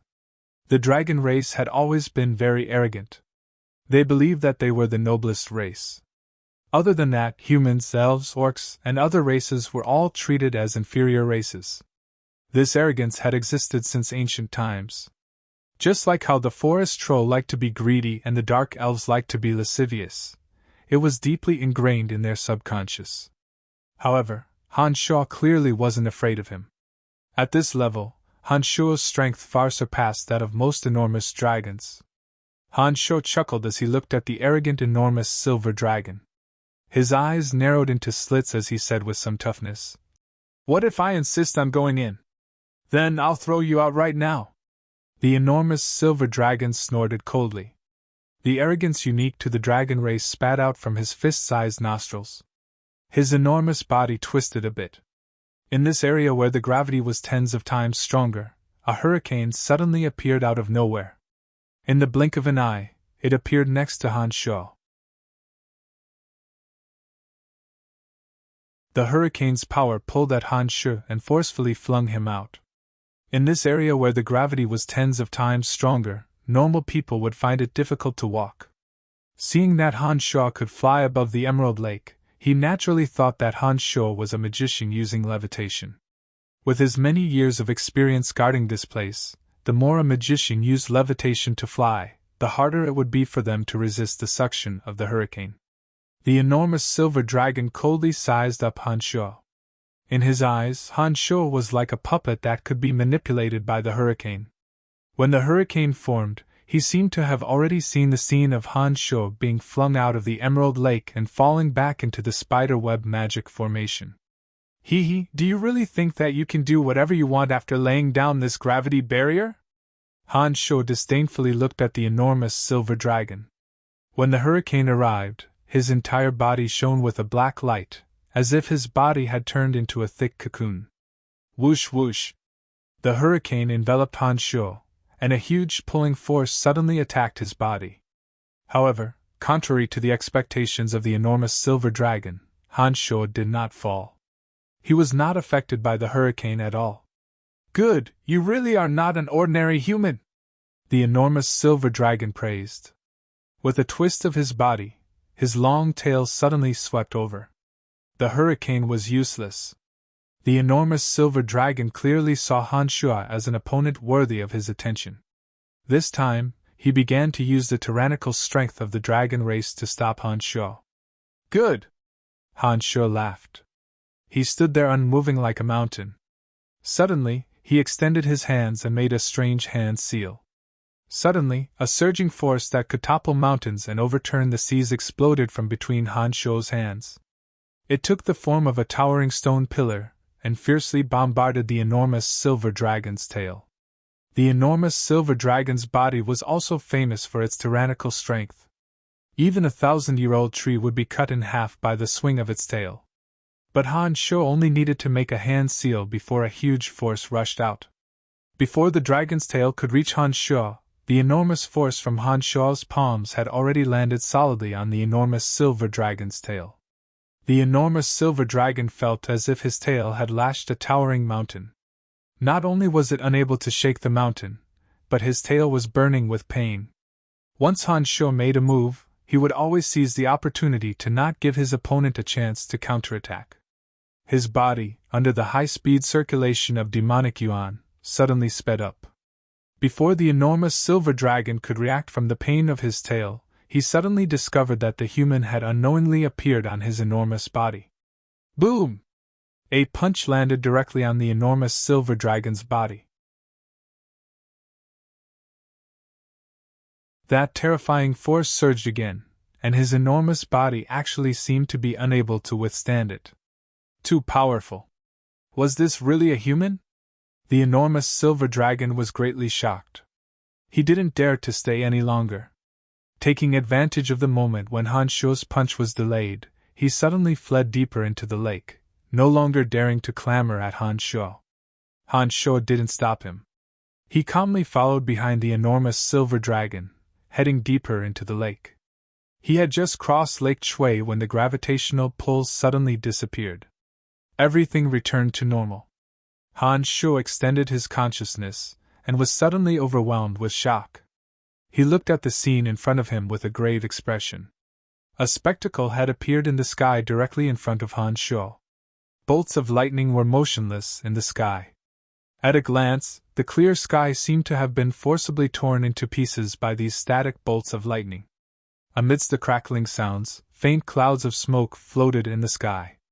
The sky, which was supposed to be blue and flawless, looked as if it had been torn apart by the rolling smoke and the meandering lightning. Many shining door-shaped wonders were strangely formed in the sky. All kinds of colorful turbulence were creating a beautiful scene behind the door. There were a total of 7 gates. Each gate had a powerful creature residing in it. Other than the creatures that were continuously dying in one of the gates at the edge, the other 6 were all demigods. There were 2 dragons that were 40 to 50 meters long. One was silver, and the other was gold. They were both rank 5 existences. 2 were 30 meters tall and incomparably huge titans that also possessed demigod strength. There were also 2 barbaric beastmen with green skin and strange clothing. It seemed that one was a beastman warrior, and the other was a beastman shaman. These 6 creatures of different races were currently stationed in one of the gates. They seemed to be defending against some unknown enemy with all their might. Because they were releasing their power to their heart's content, Han Shuo could clearly see the power they possessed. 6 demigods, and all of them were from different races. How terrifying was this power! Below the sky was a vast canyon. There were more than a dozen mountain-like titans and more than 20 dragons. They all looked nervous and solemn as they looked up at the changes in the sky. Legend had it that the titans had the power to contend with gods. This was a race that had been passed down since ancient times, but ordinary humans had never seen them before. The hill giants that Han Shuo had seen before, as well as the Cyclops, were very strong and tall, but they paled in comparison to the Titans. Legend had it that the Titans were the favorites of the earth. They had always been said to be the most powerful creatures in the world. They had the power to topple mountains and overturn seas, and had the power to directly confront gods. The legends about the Titans quickly went through Han Shuo's mind. In the past, Han Shuo hadn't believed in the legends about the Titans. But now, just by looking at their enormous size, he immediately understood that the legends were probably true. A single Titan of this size could probably flatten an entire city. Roar! A furious roar suddenly sounded from Tanai in the canyon. Han Shuo stared blankly for a moment, and hastily turned to look at the canyon. He saw a primordious dragon over 100 meters long coiling around a mountain peak. This primordious dragon was the largest Han Shuo had ever seen. The energy coming from the primordious dragon made Han Shuo's heart palpitate. The primordious dragon was a widely circulated legend on Profound Continent. Han Shuo knew that since ancient times, there were legends about the primordious dragon guarding Profound Continent. It was said that the primordious dragon silently maintained order on Profound Continent. Whenever something threatened the lives of all the races on Profound Continent, the primordious dragons would come out to maintain order and keep the continent stable. With just one look, Han Shuo was certain that this 100-meter-long primordious dragon was the legendary primordious dragon. The mighty aura coming from this primordious dragon was even more powerful than that of the saintess he encountered on the sacred mountain of the Church of Light. Han Shuo believed that even the 6-horned tribal king of the soul race would not be a match for this primordious dragon. Without a doubt, this primordious dragon possessed the terrifying strength of a true god.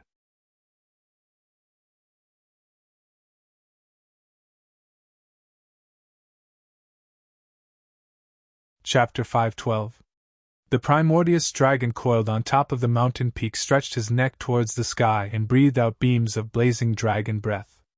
Terrifying draconic might emanated from his dragon breath, as though it had the power to tear space apart.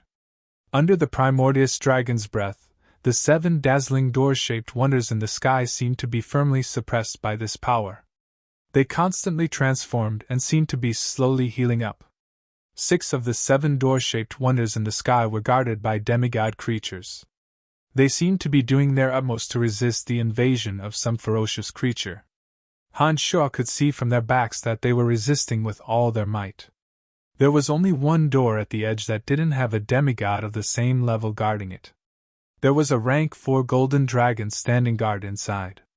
No one knew how powerful the creature he had encountered was. The body of the dragon clan, which was said to be the strongest in the dragon clan, was tossing and turning inside the door as blood spurted out. It was obvious that this rank 4 golden dragon couldn't withstand the creature inside the door at all, and was paying the price in the confrontation. Han Shuo observed for a moment, and discovered that there seemed to be another strange world behind the 7 doors that had appeared in the sky. It was as though there was no way to know what was behind the door unless one entered it. One could only see long streaks of light streaking across like shooting stars. 7 doors, 7 creatures, 6 of which were demigod existences, were desperately resisting some kind of terrifying threat. A primordial dragon who had lived for God knows how many years was using his divine energy to calm the changes happening to the 7 doors. He was attempting to slowly heal the 7 doors so as to prevent something that could threaten the entire profound continent from entering the continent through the 7 doors. Han Shuo's expression was grave as he looked at the changes in the sky. His heart was filled with a strong sense of curiosity. He was full of interest towards the scenery behind the 7 doors. He kept guessing what kind of creature it was that insisted on barging in without a care for anything. After entering the carnal realm, Han Shuo came into contact with some of the most powerful existences on Profound Continent, and gradually came to understand some of their secrets. From the scene before his eyes, Han Shuo was certain that the 7 doors led to another plane of existence. The primordial dragon and the 6 demigod existences were desperately resisting the creatures to prevent them from tearing the passageway apart. The Titans and the primordial dragon are indeed silently contributing to Profound Continent, thought Han Shuo. Human, what are you trying to do? While Han Shuo was observing his surroundings with a solemn expression, an angry dragon roar suddenly came from the mouth of the silver dragon that Han Shuo was chasing. It was obvious that this silver dragon was very angry, and it was baring its fangs and brandishing its claws. After the silver dragon's furious roar sounded, the titans and dragons around Tanai in the Great Gorge no longer looked at the battlefield in the sky. Instead, they all stared at Han Shuo. Over a dozen titans and over 20 WIRMS would be enough to make a country rise in power in any country. There were so many powerful creatures that had existed since ancient times, and all of them were staring at him. An invisible pressure suddenly pressed down on him, making him feel extremely uncomfortable. Compared to the 6 demigods in the sky, the titans and dragons of Tanai of the Great Gorge did not have demigod strength. But even so, the deterrence of over 40 colossal beings suddenly glaring at him was still very frightening. Human, what are you trying to do by trespassing? The giant silver dragon roared again when he saw that Han Shuo didn't respond. He seemed to be a little impatient. 2 of the titans near Han Shuo were sizing up Han Shuo with vigilance as they slowly approached Han Shuo. It seemed that if Han Shuo said anything unfavorable to them, they would immediately strike and smash Han Shuo into a meat patty. Eh? Why are you here? Suddenly, a cry of surprise sounded from a distant golden dragon. This golden dragon that was originally extremely far away from Han Shuo quickly flew over and looked at Han Shuo in astonishment. You're Cedric? Han Shuo stared blankly at this golden dragon. He felt that this was the golden dragon Cedric that he had seen a few times in the past, so he asked tentatively. It's me, Cedric. Don't you remember? Sure enough, it was Cedric, and he cried out in surprise. There were over 20 dragons in Tanai of the Great Gorge. Not a single one of them had transformed into human form. Their enormous bodies were entrenched there, and half of them were golden dragons. Cedric hadn't transformed into his human form, so he didn't look special at all when he landed in the middle. It was only natural that Han Shuo didn't recognize him. When he heard that it was Cedric, Han Shuo took another look at the Great Gorge and suddenly realized that this was the legendary Dragon Valley. Seeing that he had met someone familiar, Han Sho let out a sigh of relief and said with a smile, "So it's Cedric. Heh, long time no see. I came here purely for an adventure. I heard the rumbling in the sky and rushed over out of curiosity. I didn't expect to see such a spectacle. What's going on? Cedric, do you know this human?" The giant silver dragon, who had suffered a small loss at Han Sho's hands, looked at Cedric, who had rushed over excitedly, and asked in puzzlement. "Yes, I've also told you that a human knight robbed me of my treasures and even injured me. It's all thanks to him. He was the one who helped me, and last time, in the Forbidden Land, he was the one who destroyed the boundary that never dissipated. We're friends, and nothing will happen to us," Cedric explained to the silver dragon. When he said this, the two titans and the silver dragon no longer looked at Han Sho with hostility. However, the silver dragon that had suffered at Han Sho's hands still snorted coldly and said, "The battle has reached a critical juncture. No matter who it is, we cannot let him enter the space-time discontinuum." "I understand," Cedric replied. Then, he turned to Han Sho and said, "We are fighting for the safety of Profound Continent. Some evil beings from other planes of existence are attempting to enter our world through this special space-time discontinuum. Our race of dragons and titans are doing everything in our power to fend off these evil beings from other planes of existence." Having watched for so long, Han Sho could roughly understand what was going on without Cedric's explanation. As self-proclaimed guardians of the continent, the Titans and the Primordious Dragons were obviously fighting with all their might for the safety of the continent.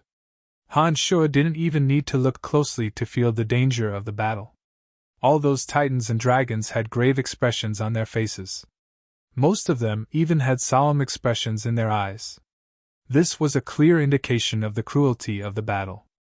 At such a critical juncture, any external factor would be enough to change the course of the battle. It was only natural that they would seal off the surroundings to prevent those with unknown identities from entering. "Not good, Val can't hold on much longer," a green dragon suddenly cried out in alarm. Following the gazes of the crowd, Han Sho discovered that among the 7 gates in the sky, the only golden dragon that didn't possess demigod strength was on the verge of collapse amidst a sea of lightning bolts. Blood was spurting out of his body. He was on the verge of death. The dragons of Tanai and the Great Gorge all had mournful looks in their eyes. They silently sighed for the dying dragon warrior. "Next, get ready." An aged sigh came from the mouth of the Primordious dragon coiled on top of the mountain peak. His voice was so desolate and helpless, as though he couldn't bear the sorrow of parting. "I'll go!" The silver dragon that Han Sho had chased all the way here suddenly let out a high-pitched roar. He had the vigor of one who was ready to die. "You're not strong enough. You dragons have sacrificed one. It's our turn to fill the gap." Before the silver dragon could move, a 30-meter-tall titan in the middle of the gorge shouted with a thunderous voice. This titan was currently the tallest among the titans in the middle of the gorge. He seemed to be the most powerful one as well. He had already started moving the moment his thunderous voice rang out. He stomped his giant leg, and his body shot out like a bolt of lightning as the ground trembled like an earthquake. The golden dragon's body suddenly shattered into pieces, turning into a rain of blood that rained down on the unknown space-time turbulence. The moment the golden dragon disappeared, the Titan's body coincidentally arrived at the gate. At this moment, something strange happened. No one knew if the gate suddenly enlarged, or if the Titan's body suddenly shrunk. The Titan, who shouldn't have been able to merge into the gate, seemed to have been stretched and twisted, merging into the gate in an extremely abstract manner. As soon as the Titan's body entered the gate that had been constantly expanding miraculously returned to normal. From what Han Sho could see, the Titan seemed to be fighting with some sort of invisible creature after entering the world of light. He was punching and kicking with his hands and feet. Han Sho focused his attention and observed carefully, but he couldn't figure out what was going on inside. All he could see was the bizarre scene of light flying everywhere. His consciousness couldn't detect any trace of the existence of any strange creatures either. This was very unusual and illogical. However, from what Cedric had said, Han Shu knew that the place seemed to be some space-time discontinuum. There were always many unimaginable and bizarre things happening in the region of space-time discontinuum. Han Shu gradually came to a realization. Although the Titan could enter Han Shu's eyes, he was in the space-time discontinuum, perhaps a great distance away from the profound continent. The range of Han Shu's consciousness was limited. It was only natural that he couldn't sense the Titan with his consciousness. The third one. I wonder how many more we have to fill in. Sigh. An elderly green dragon sighed. Han Shu's brows were deeply knitted as he looked at the Titan who had charged into the gate without hesitation. He knew that the Titan would be throwing his life away in vain. This Titan wasn't much weaker than the golden dragon who had just died. That golden dragon didn't last long before being torn apart. It was likely that this Titan would suffer the same fate. Despite knowing that it was a dead end, the Titan still rushed in without a care for his own safety. Han Shu couldn't help but feel some respect for them. For the safety of the millions upon millions of lives on Profound Continent, these Titans and dragons that had existed since ancient times had always been guarding this place, silently making great sacrifices without regard for their own lives. This kind of spirit indeed made Han Shu feel deep veneration for them. Although the race of giant dragons were arrogant by nature and had always considered themselves to be a superior race, it could be seen from this incident that these dragons did have some redeeming qualities. Without their silent protection, who knew what Profound Continent would be like by now? Cedric, what's going on? Han Shu's spontaneous respect and curiosity about what was behind that gate gave Han Shu a few more ideas. This space-time discontinuum has existed in the depths of the dark forest since ancient times. We don't know how it came into being, but it constantly changes with time and space, often forming interplanar passages that connect to our Profound Continent. We, the race of giant dragons and the race of titans, have always guarded this place to prevent the arrival of evil beings from other planes of existence. Ever since I was born, over the long 2,000 years, we have experienced over 100 changes in the space-time discontinuum. Most of the interplanar passages that formed were located in the vast and harmless starry sky. Only a dozen or so of them connected to other material planes. However, those connections didn't cause too many disputes. There were 3 times when they were attacked by experts from other planes of existence, but they were all easily intercepted by us. Coincidentally, this time, the space-time discontinuum actually formed in the abyss where the demons were entrenched. When those powerful demons sensed the formation of this interplanar passage, they immediately snuck their way over. At first, there were only some weak demons that tried to barge in, but they were quickly disposed of by us. It was precisely because of this that we thought it would be the same as the previous few times, and didn't really take this time's threat to heart. Who knew that from the day before yesterday, there would be continuous attacks from high-level demons? Yesterday, even more powerful demons joined the fray. Only then did we realize the severity of the situation. We immediately sent word to experts from all over the continent, hoping that they could work together to resist the invasion of the demons. However, due to our previous negligence, the message was delivered a little too late. Only 2 demigod existences of the orc race, who happened to be cultivating in the depths of the dark forest, joined in the resistance against the demons. It's just that this time, a total of 7 interplanar passages were formed, and those demons were extremely powerful. Only demigod existences could barely resist them. We only have 6 demigod existences on our side, so we have to take turns defending the last door. So far, 3 of us have already died. The Primordius Dragon has to use his divine energy to alter the formation of the space-time discontinuum, and simply doesn't have the energy to take care of that door.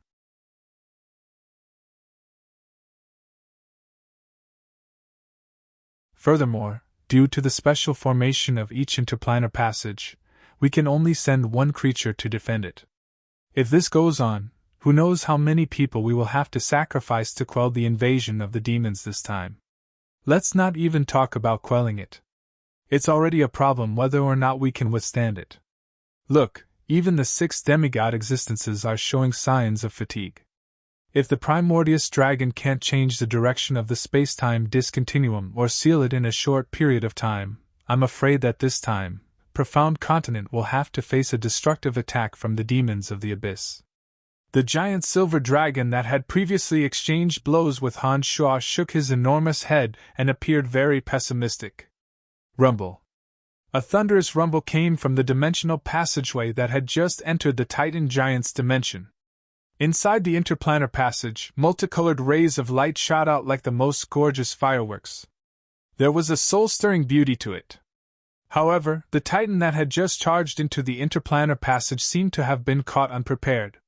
For some unknown reason, numerous wounds had opened up on its tough body and fresh blood dripped down like a fine rain. This is bad. That interplanar passage has also been joined by high-level demons. Damn it, could it be that Profound Continent really can't avoid this calamity? The primordious dragon suddenly let out a sorrowful sigh. His draconic breath sped up and blazing lights interweaved. His divine energy enveloped the space-time discontinuum. It seemed that he was ready to go all out. What do we do? What do we do? Cedric was incomparably anxious. Like a headless fly, his enormous head swayed back and forth. Suddenly, Cedric cried out in surprise. His fist-sized dragon eyes fell on Han Shuo. He cried out in pleasant surprise. Great primordious dragon, he is also a demigod expert. Upon hearing those words, all the titans and dragons in Tanai of the Great Gorge turned their attention to Han Shuo. It seems that I can still be the savior of the Profound Continent for a while, Han Shuo thought to himself. He was about to seek the primordious dragon's opinion when he suddenly heard another rumble. When he turned his head to look, he saw that the titan who had just entered had a body full of gashes and gashes. Blood was splattering all over the unknown space-time tunnel in trickles. Han Shuo was full of curiosity about the scene inside. With the thought of retreating as soon as possible if he couldn't withstand the attack, he transformed into a leaping bolt of lightning and passed through the door in an instant, landing in that strange, unknown space. As soon as Han Shuo entered, he was shocked by what he saw.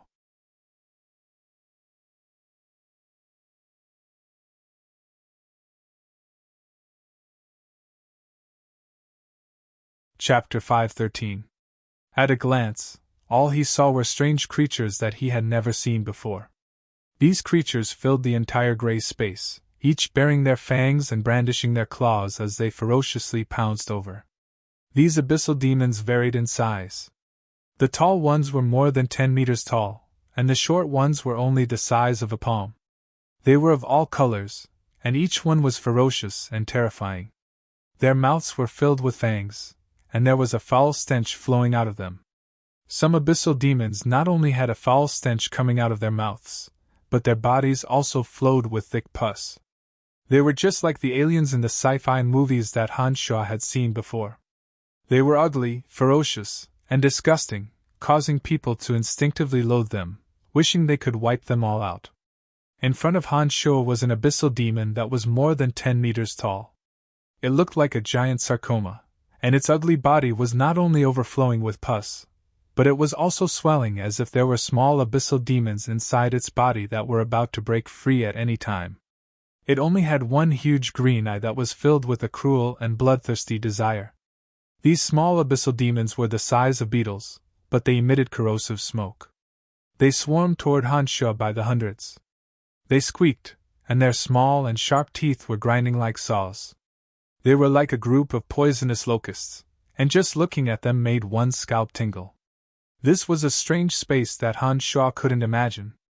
It was gray and empty, and he was at a crossroads that the abyssal demons had to pass through. Meteors constantly streaked past him, bringing with them a beautiful, evil light. But when he looked around, he couldn't see his specific location. Right in front of Han Shuo was a dense horde of abyssal demons. He could sense the door-shaped interplanar passageway behind him, as well as the abyssal demons that were everywhere. Apart from that, there was only a hazy, dusky scene, and dazzling beams of light flashing past. Squeak, squeak, squeak, squeak! The abyssals let out strange cries that Han Shuo didn't understand. As soon as they saw Han Sho appear, they swarmed over like bees. Many abyssals that could spray venom immediately shot out a fine rain of venom. This venom was multicolored like a painter's paint, trying to paint an abstract and cruel picture of decay on Han Sho's body. Although Han Sho was extremely confident in his body's regenerative ability and strength, he wasn't willing to try this disgusting venom. Not only did the viscous venom reek, but it also had corrosive, numbing, and other toxins. At this moment, Han Sho finally understood why the Golden Dragon and Titan's bodies had been torn to shreds and their blood had flowed like a river. In the face of so many abyssal demons, the Golden Dragon and Titan's massive bodies couldn't dodge at all. In such a strange space, the Golden Dragon and the Titan's massive bodies not only couldn't gain the upper hand against thousands of abyssal demons of all sizes, but instead became their fatal weakness. It was precisely because their massive bodies couldn't withstand too much damage that they were defeated so quickly and died in the mouths of the locust-like abyssal demons. Only demigods could use special methods to form a defensive boundary or magic shield around their bodies. Only then could they resist the corrosive venom of the abyssal demons. Although the Golden Dragon and the Titan's bodies were extremely tough, no matter how tough they would still be corroded and torn to shreds under the spray of a few hundred venoms. Even though Han Sho's body was stronger than the Golden Dragon and the Titan's, he didn't dare to use his body to withstand the corrosive venom. He hurriedly deployed a protective barrier, and a hazy black barrier instantly enveloped Han Sho within. The few hundred venoms that sprayed down were all blocked by the protective barrier that was as thin as a cicada's wings. Faint wisps of smoke emerged from Han Sho's protective barrier, making Han Sho look hazy and otherworldly. It was a stark contrast to the ugly and disgusting abyssal demons around him. "What a powerful venom!" Han Sho couldn't help but exclaim as he looked at the colorful wisps of smoke rising from his protective barrier due to the spray of venom. At Han Sho's level of magical cultivation, he would be impervious to fire and water, and invulnerable to blades and spears once he deployed his protective barrier with the support of his powerful magical yuan. In principle, as long as Han Sho had an unending supply of magical yuan to support his protective barrier, it would be able to help him block all physical and magical attacks. Of course, if the enemy's attack power exceeded the limits of the protective barrier, it would still shatter. However, the venom obviously didn't have any great power.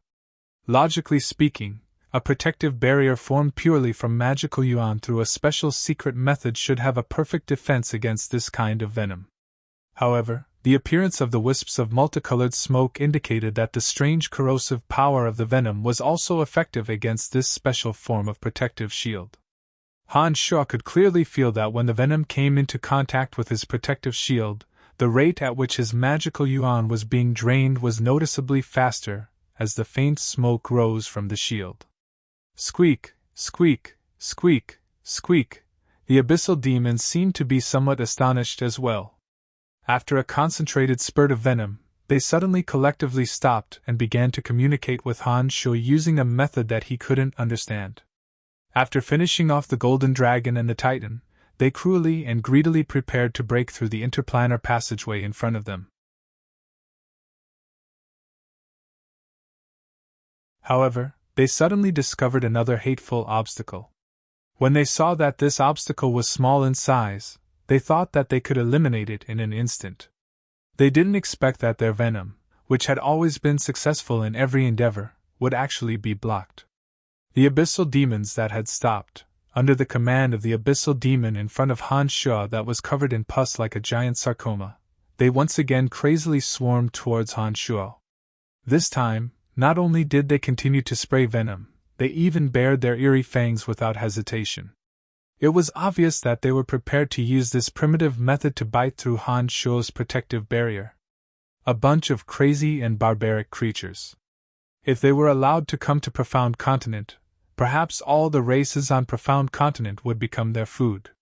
Han Sho inwardly came to a conclusion as he looked at the abyssal demons that were crazily swarming towards him.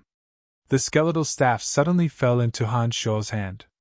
Looking at the crazily clamoring abyssal demons charging towards him with glistening eyes, Han Sho quickly chanted an incantation.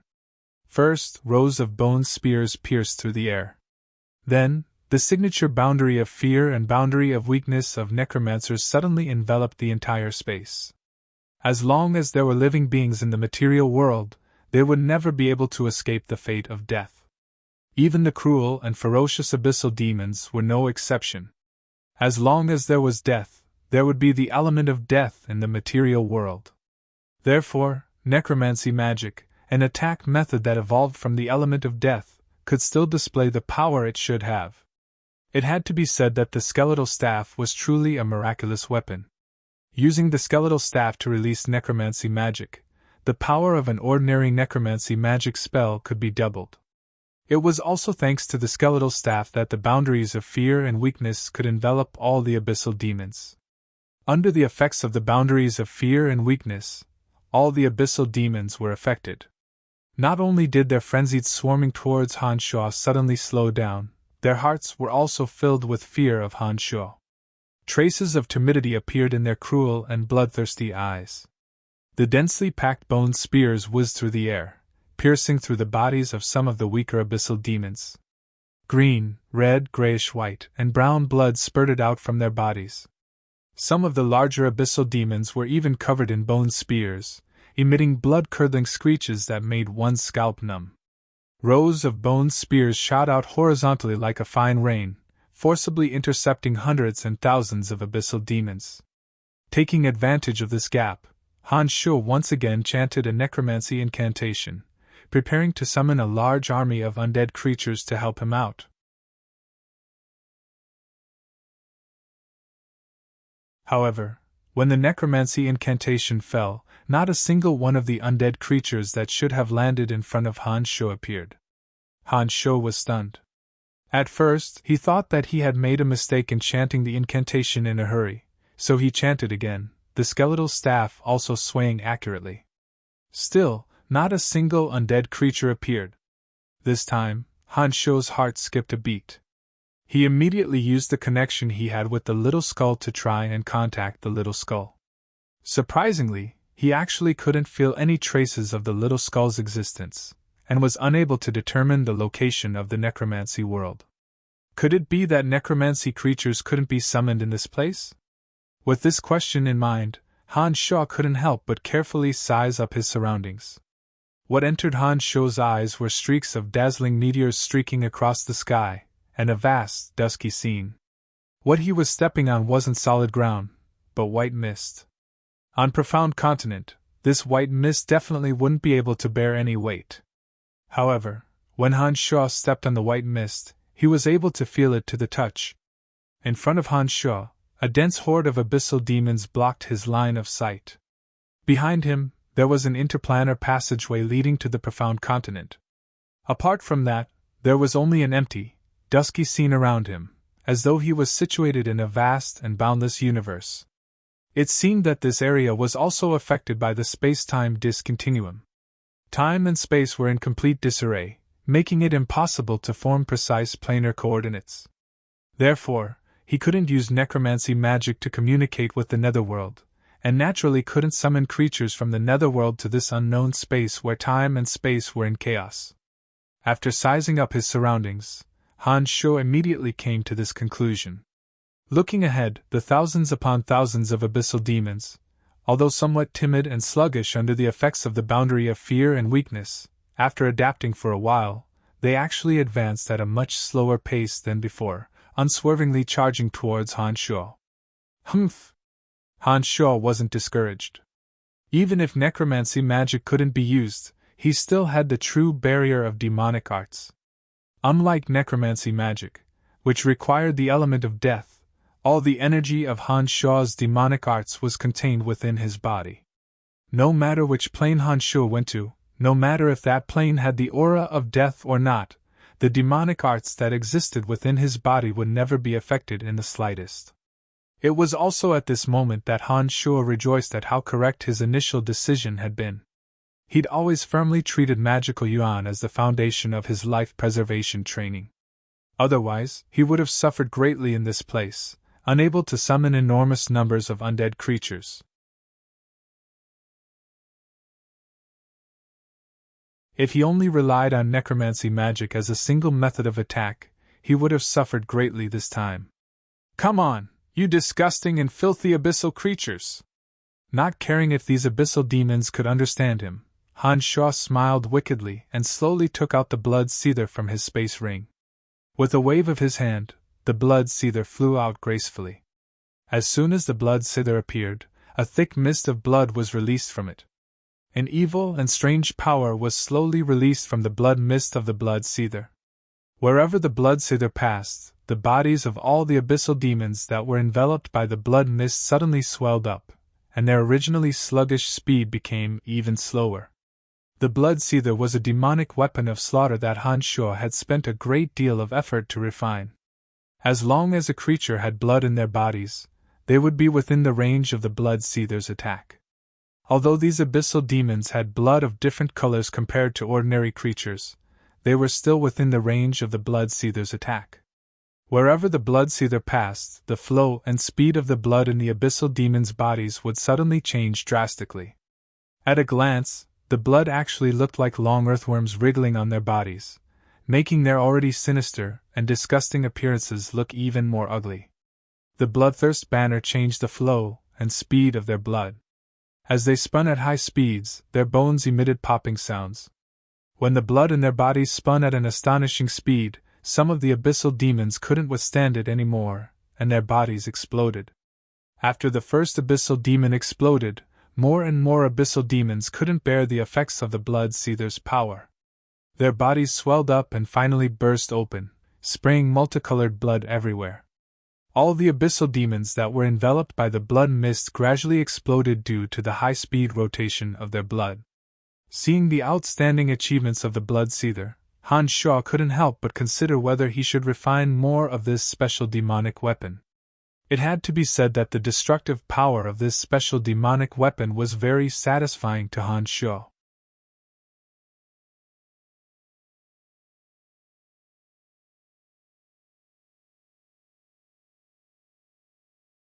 Chapter 514.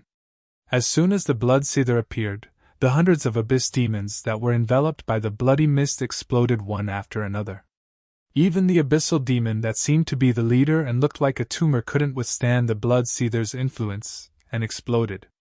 Pale green blood with a pungent stench sprayed over a large area like a celestial maiden scattering flowers. Its blood also had a strong corrosive effect. The bodies of the abyss demons that were sprayed by the green blood in the distance slowly melted into rotten flesh amidst the curling smoke.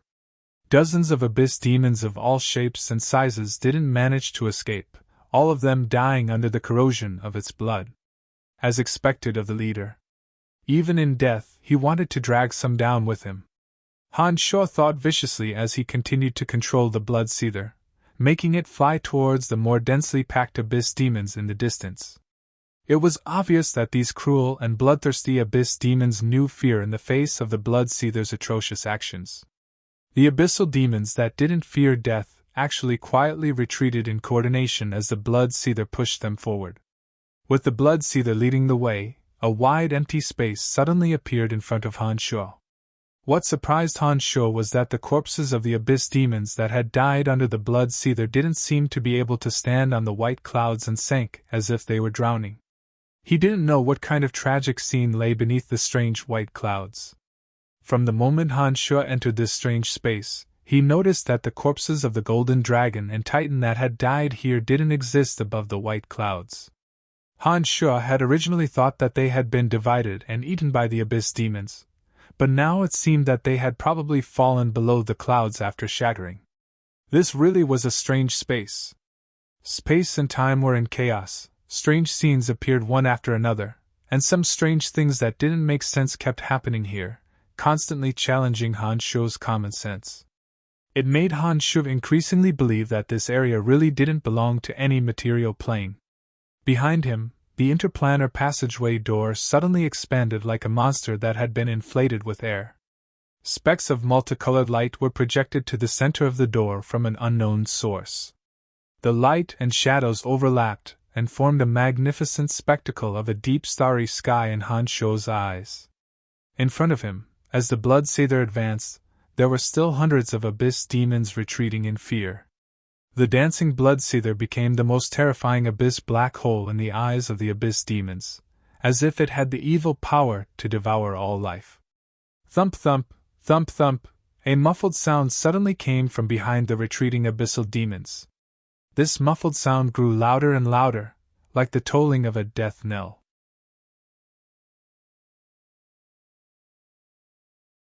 It actually gave these abyssal demons an inexplicable courage. Suddenly, several long and slender abyssal demons with long fleshy wings shot towards the blood-seether that was gradually approaching them without a care for their lives. These abyss demons looked like giant falcons, but their wings were even more slender. Their wings seemed to be arranged in rows of sharp blades, and they actually shone with a cold metallic luster. Their sudden attack was somewhat unexpected to Han Shuo, and their speed also exceeded the time it took for Han Shuo to put away the blood-seether. Crack, crack, crack, crack. These giant falcon-like abyss demons used their long wings that were like sharp blades to line up neatly and orderly, slashing one after another on the blood-seether. 1, 2, 3. A total of 15 of these abyss creatures used their sharp wings and the force of their charge to accurately slash the same spot on the blood-seether in the span of a breath. As its master, Han Shuo had an accurate sense of the blood-seether. Under the accurate and fierce attack of these 15 abyss demons, they actually tore a small hole in the blood-seether. This was clearly somewhat beyond Han Shuo's expectations.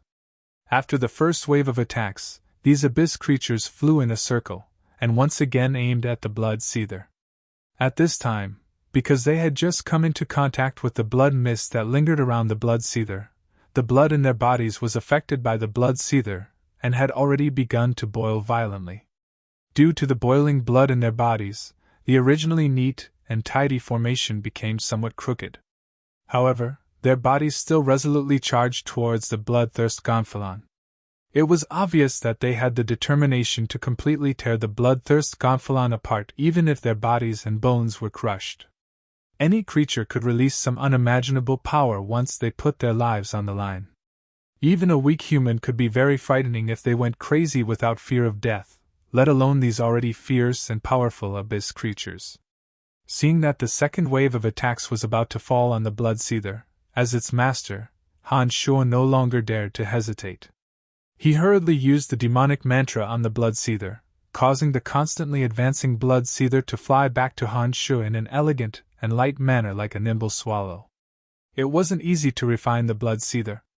Not only did it consume a lot of precious materials, but it also took a lot of time and energy for Han Shuo. A tear could be slowly repaired, but if it was really torn to pieces by this group of crazy abyss demons, then Han Shuo could only refine a new one. After being hit by Han Shuo's demonic mantra, the blood-seether immediately became erratic. The 15 falcon-like abyss creatures had no choice but to change directions again and closely pursue the blood-seether.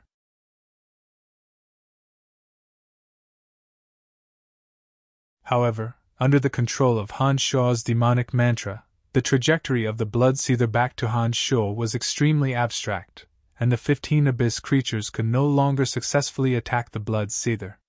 Clap, clap, clap!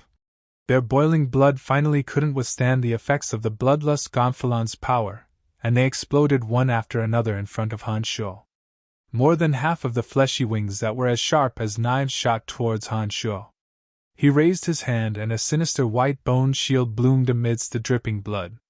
All the sharp blades that shot towards Han Shuo were intercepted by the white bone shield. Before Han Shuo could think further, the abyss demons that had been retreating bit by bit under the deterrence of the blood-seether all silently surged forward when Han Shuo put away the blood-seether. Moreover, they charged towards Han Shuo with an even more fearless attitude than before. Thump, thump, thump, thump! An unknown distance behind the abyssal creatures, muffled and strange sounds rang out incessantly. This sound was like some kind of magical curse that bewitched the abyssal creatures, making them even more cruel and fierce. Could it be that there's an abyssal demon in the form of a mage behind them? Han Shuo suddenly had this absurd thought. Han Shuo, who was used to the combination of warriors and mages on Profound Continent, naturally believed that in a great battle, there would be mages or priests behind the valiant warriors. Only in this way could the warriors, under the effects of various supportive spells, become violent and fearless. However, this was an unknown space-time discontinuum zone, and he was facing abyssal demons that only existed in legends. Abyssal demons only existed in some ancient legends. It seemed that no one had actually seen them. How could such an ugly and filthy otherworldly creature have a high-level existence like a mage? Han Sho very quickly discarded this absurd thought. While reinforcing his protective shield with demonic yuan, he continued to release rows of bone spears, using a wide range of indiscriminate attacks to inflict a devastating blow on these fearless abyssal creatures. Without an army of undead at his disposal, this battle turned into one of the most arduous battles of attrition. Han Sho was rapidly draining his mental strength while the abyssal creatures were paying the price by the hundreds and thousands. However, the number of abyssal creatures far exceeded Han Sho's imagination. It was as though there was no end to them. After an indeterminate amount of time, Han Sho gradually grew numb. He could only mechanically release one necromancy magic after another, slowly reaping the lives of the abyssal creatures. All of a sudden, Han Sho sensed an intense spatial fluctuation coming from the interplanar portal behind him. Han Sho was delighted.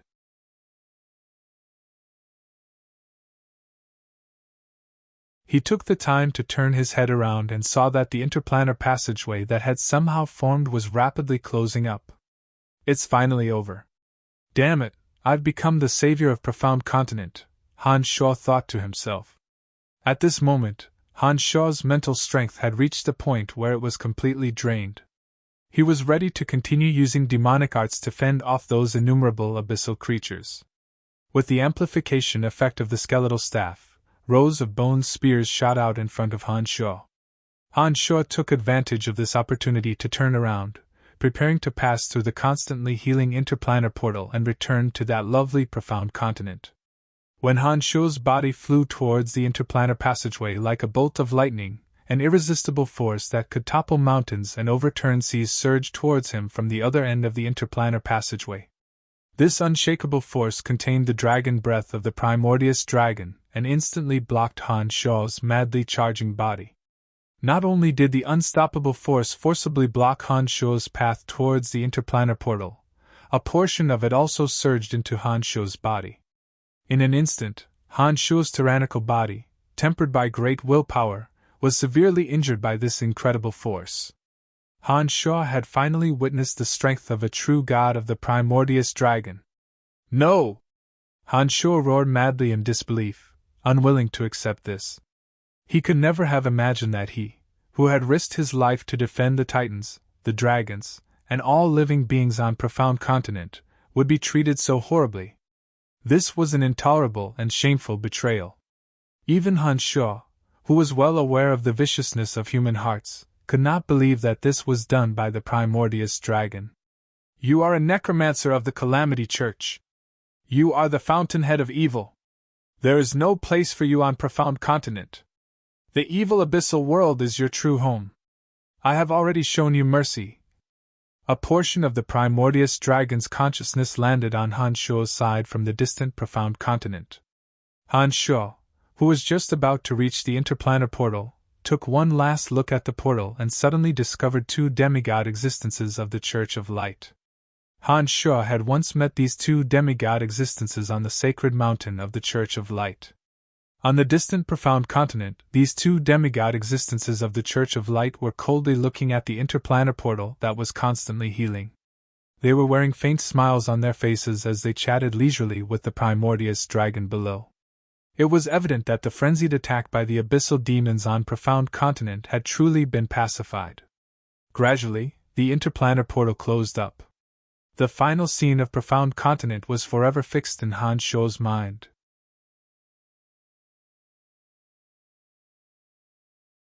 The two demigod existences of the Church of Light coldly looking at the interplanar portal closing up, and the 100-meter-long primordious dragon coiled on top of the enormous mountain, were forever etched in Han Sho's mind. Han Sho had never hated a living being as much as he did at that moment. This time, the primordious dragon had done it. because of the one-sided statement of the two demigod existences of the Church of Light, because of his identity as a necromancer, the mighty primordious dragon had disregarded Han Shuo's fearless assistance, cruelly cut off Han Shuo's path home, and left an unimaginable wound on Han Shuo's body. Drenched in blood, Han Shuo laughed maniacally in the alien material plane. He laughed at his own naivety and benevolence, at his own self-righteousness, at his foolishness and kindness. He laughed so hard that tears flowed from his eyes. Farewell to profound continent, farewell to my friends, farewell to my lover. From today onwards, I will never be able to find my way home again. I can only wander in the vast and unknown abyss forever. If I can ever return to profound continent, then the Church of Light, the primordious dragon, the race of Titans, and all those traitors will have to pay the price. Ha ha, I am a necromancer of the Calamity Church. I am the fountainhead of all evil on profound continent. The abyss, where evil reigns everywhere, is my true home. Ha ha, he has already shown mercy. He did not kill me immediately, but made it so that I can never see my lover again. How merciful the primordious dragon is! Ha ha! Han Shuo paid no heed to his heavily injured and bloodied body. Surrounded by hundreds and thousands of abyssal demons, he laughed maniacally. His laughter was filled with sorrow, desolation, and boundless resentment.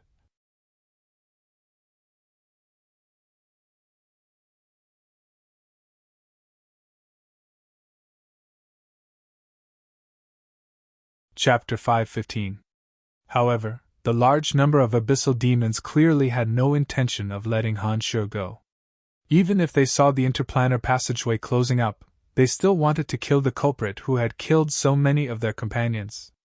In particular, they suddenly discovered that Han Shuo, who had been blocking their way like a mountain, was also covered in blood at some point. Although these abyssal creatures were ugly and filthy, they were not stupid. On the contrary, they, who had survived cruel battles, possessed chilling cunning and cruel persistence. Therefore, when they saw that Han Shuo was bleeding profusely, they quickly determined that Han Shuo had suffered serious injuries.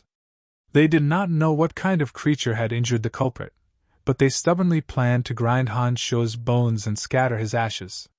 Han Shuo, who was laughing maniacally, did not fear the numerous abyssal creatures that surrounded him. His protective shield had been shattered by the primordious dragon's attack earlier, and could no longer cover his body. It was only after the abyssal creatures sprayed out all kinds of venom that Han Shuo finally came to his senses.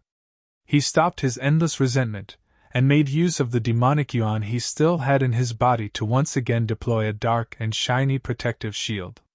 Once again, the venom was blocked by the protective shield that Han Shuo had deployed in time. The numerous abyssal creatures that had courageously charged over were torn into pieces by the demonic blades in Han Shuo's hands and fell into the unknown. Where there's life, there's hope. Han Shuo made use of this time to carefully examine his body. He discovered that his physical body had indeed suffered unimaginable damage from the primordious dragon's attack. However, Han Shuo rejoiced in the fact that his demonic infant was unscathed.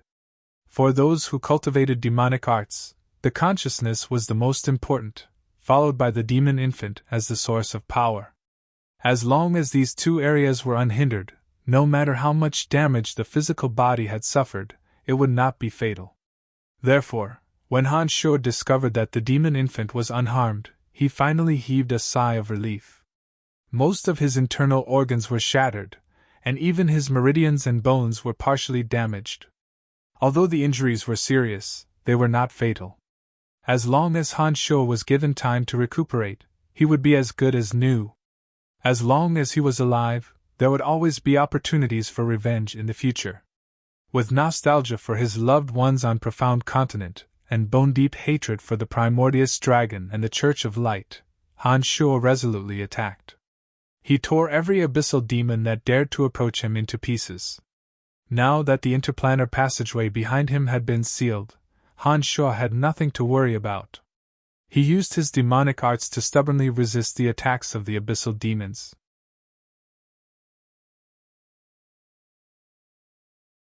The hatred in his heart transformed into cruel attacks. Each and every one of those abyssal demons was dismembered by Han Shuo's demonic blades. After an unknown period of time, Han Shuo gradually felt that his strength was running out. It wasn't that Han Shuo did not have enough demonic yuan, but because his physical body was too severely damaged, and many of his meridians and bones were damaged, Han Shuo could not skillfully deploy his demonic arts.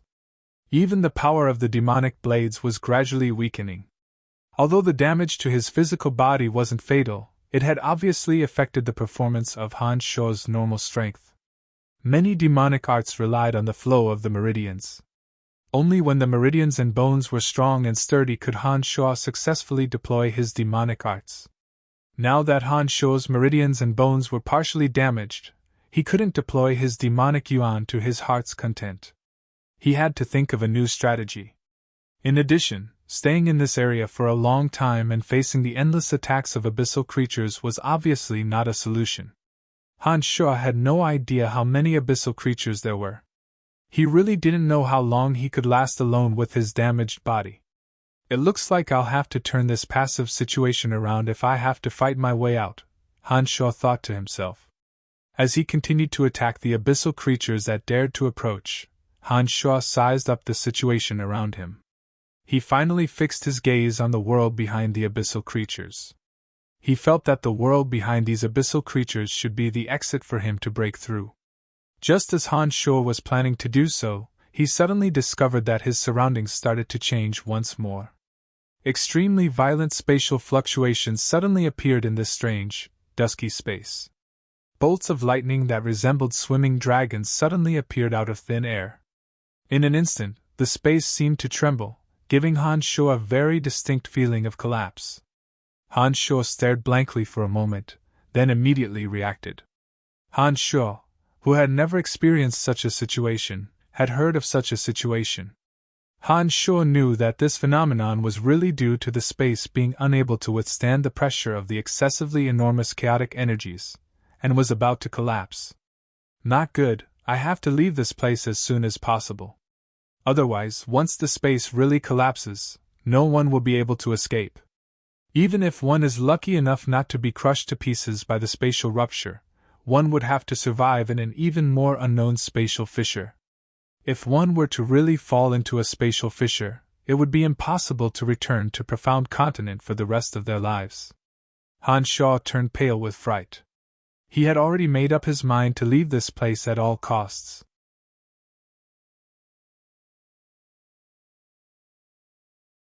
Before Han Shuo could react, he suddenly discovered that the abyssal creatures that had been attacking him without fear of death were all retreating in terror like the tide.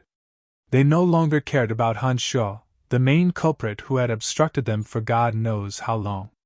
Thump thump, thump thump, a strange sound came from behind, as though a horn of retreat had been blown. It seems that the abyssal creatures are indeed intelligent, Han Shuo thought to himself as he watched the abyssal creatures retreat like the tide. Tailing behind these abyssal creatures, Han Shuo quickly left this space that was about to collapse. For these abyssal creatures to be able to come to this area, they must know how to retreat. As long as Han Shuo followed behind them, he would definitely be able to escape the calamity of the spatial rupture.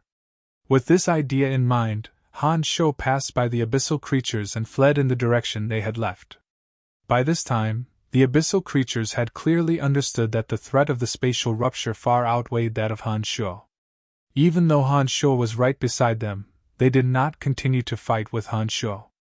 They turned a blind eye to Han Shuo's existence, and recklessly retreated along the path they had come from. Rumble! Terrifying noises sounded from behind Han Shuo. Han Shuo did not turn his head to look, but through his consciousness, he could sense that the center of the space behind him had begun to be unable to withstand the pressure of all kinds of chaotic energies, forming spatial rifts that could devour all living things. Chirp chirp, chirp chirp, the strange cries of the abyssal creatures constantly came from behind. Although Han Shuo did not understand the true meaning of these sounds, he could guess from their urgent tone that they were caused by fear. It was obvious that the abyssal demons behind him were also very afraid of being pulled into the spatial rifts. Once a living being fell into one, it was almost impossible to escape from the spatial rifts formed by unknown means. According to legend, these spatial rifts had no elements, no flora or fauna, and not even air. As long as a living being fell into them, they would need to rely on these meats and air, or they would starve to death or suffocate to death. Han Sho was an abnormal existence that did not need to rely on food or air. Although he would not die immediately after falling into a spatial rift, he would have to endure endless loneliness. Sometimes, endless loneliness without any hope was even more terrible than death. More and more strange noises came from the abyssal demons behind him. The previous urgent noises turned into shrill howls of despair. Han Sho suddenly understood that some of the abyssal creatures must have been pulled into the spatial rifts. While his heart was palpitating, Han Sho had no choice but to activate the art of the demonic ninth heavens at the risk of suffering yet another injury to his body.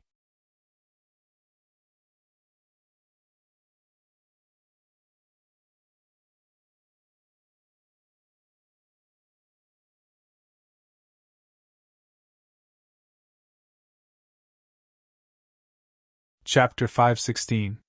A completely unfamiliar world entered Han Sho's eyes. At first glance, the plants everywhere were as sinister as demons. The branches and leaves were covered with sharp fawn-like spikes in the mouths of the abyssal creatures. The surface of each plant was like a giant cactus.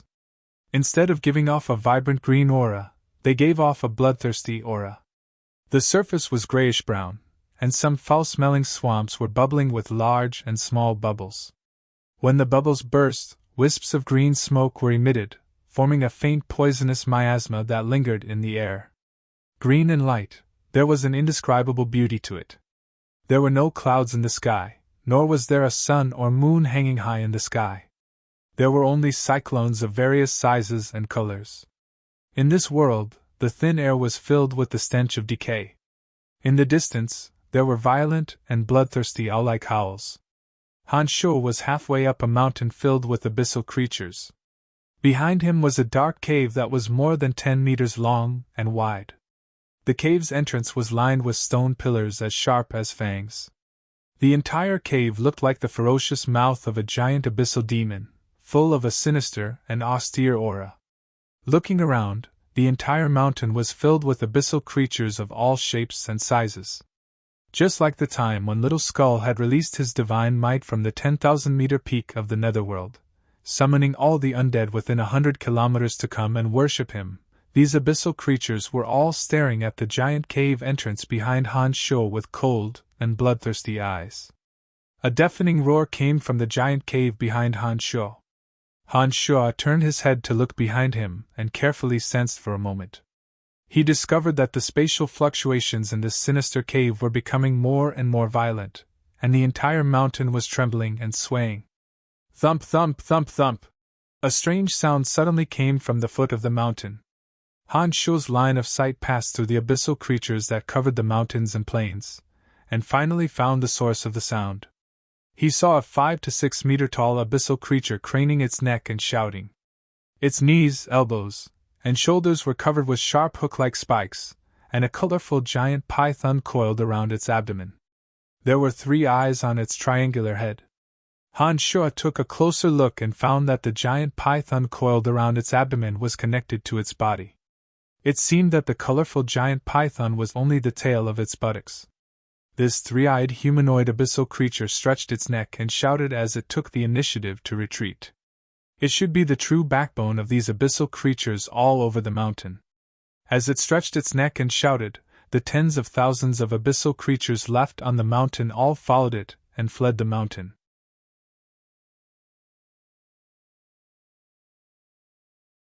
Even at a distance of several hundred meters, Han Sho felt a chill in his heart as he looked at this 3-eyed abyssal creature. Han Sho understood that this chill came from this high-level abyssal creature, and he could feel its power. However, although Han Sho knew that this abyssal creature was very strong, he didn't know how powerful it was. The only thing he was sure of was that he was currently seriously injured and shouldn't be a match for this humanoid abyssal creature. The abyssal creatures that covered the mountains and plains, under the command of this true leader, followed behind it, and fled this mountain that could be destroyed by spatial collapse at any time. As he sensed the increasingly powerful explosions coming from the cave behind him, Han Sho didn't dare to stay any longer.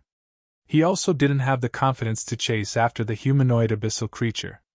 Instead, he flew away in the opposite direction. After Han Sho flew for 500 meters, an earth-shattering sound came from behind him. Han Sho turned his head and found that the 1,000-meter-tall mountain had collapsed and was destroyed in an instant. Many abyssal creatures that had just rushed to the foot of the mountain were all buried alive in the depths of the ground. Mountains and rivers collapsed, sand and stones flew everywhere, and huge stones fell like huge hailstones under the force of the explosion. Even those abyssal creatures that had already fled far away from the mountain were affected, and hundreds and thousands of abyssal creatures were smashed to pieces. Han Sho noticed that the abyssal creature in front of him didn't seem to be making any movements. It had naturally formed a defensive barrier around its body. No matter how powerful or how large the rocks were, they would turn into dust and scatter in the air the moment they came into contact with the defensive barrier around its body. It really is a powerhouse. It seems that there are indeed high-level abyssal creatures among the abyssal creatures. Han Sho sighed inwardly. What was certain was that this high-level abyssal creature absolutely had the same level of intelligence as its strength. This could be seen from the fact that it didn't show up from beginning to end, and instead commanded its subordinates to frantically attack Han Sho, ordering those falcon-like abyssal creatures to tear apart his bloodthirst banner, and how it could quickly sense the spatial collapse and promptly order its subordinates to retreat. Intelligent races that were too cunning would generally be very cautious, and this high-level abyssal creature was clearly no exception. Otherwise, if it had mixed in with the many abyssal creatures and taken the lead in attacking Han Sho really wasn't sure that he could have lasted until now. Suddenly, the humanoid abyssal creature turned its head and looked in Han Sho's direction.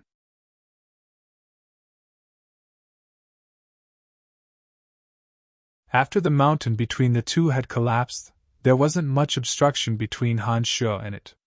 Separated by the surging abyssal creatures, Han Sho actually felt that it was looking at him, and its 3 eyes overflowed with hatred and hostility. Han Sho was once again alarmed. The sensitivity of his consciousness wouldn't be affected by the damage to his physical body. Relying on the sensitivity of his consciousness, he quickly realized that the abyssal creature was indeed looking at him with cold eyes. Moreover, it didn't conceal its hatred and hostility at all. But what surprised Han Sho was that this high-level abyssal creature didn't take any action after looking coldly at Han Sho. Instead, it turned around and commanded its subordinates to continue in the opposite direction from Han Sho, leaving this area riddled with holes. Although he didn't understand why it didn't take the initiative to take revenge, Han Sho was sure that it must have its own plans. This treacherous and cruel high-level abyssal creature was clearly much more difficult to deal with than those low-level existences that only knew how to obey orders and charge. Han Sho heaved a sigh of relief that it didn't take the initiative to chase after him. At this moment, his physical body was severely damaged. If he were to engage in a bitter battle with such a powerful opponent, Han Sho was certain that his demonic infant would be hard-pressed to remain unscathed. After surveying his surroundings, the cautious Han Sho didn't linger any longer. He rapidly left in the opposite direction from the abyssal creature. This was a world that Han Sho was completely unfamiliar with. To survive in this world full of abyssal creatures, where even the plants were malevolent and ferocious, he first had to fully recover his strength. Therefore, the most urgent thing for him at present was to find a quiet and safe place to recover from the injuries he had sustained as soon as possible. Only then would he have something to rely on to slowly understand this new world. As he flew, all that entered Han Sho's eyes were lush and malevolent plants, swamps, and grotesquely shaped hills and mountain ranges. Compared to Profound Continent, the animals and plants in this world were much larger and more terrifying. Even some of the mountains, rivers, and swamps seemed to carry an indescribably terrifying aura. In addition to the vast number of abyssal creatures he had just encountered, Han Sho saw even more grotesquely shaped creatures along the way. Those creatures had bizarre appearances, and all of them were full of aggression. It seemed as though they were constantly fighting and killing. when a malevolent plant over 10 meters tall forcibly wrapped around and swallowed an abyssal creature that looked like a giant spider with a sharp horn, Han Shuo was finally certain that those malevolent plants weren't just evil on the surface.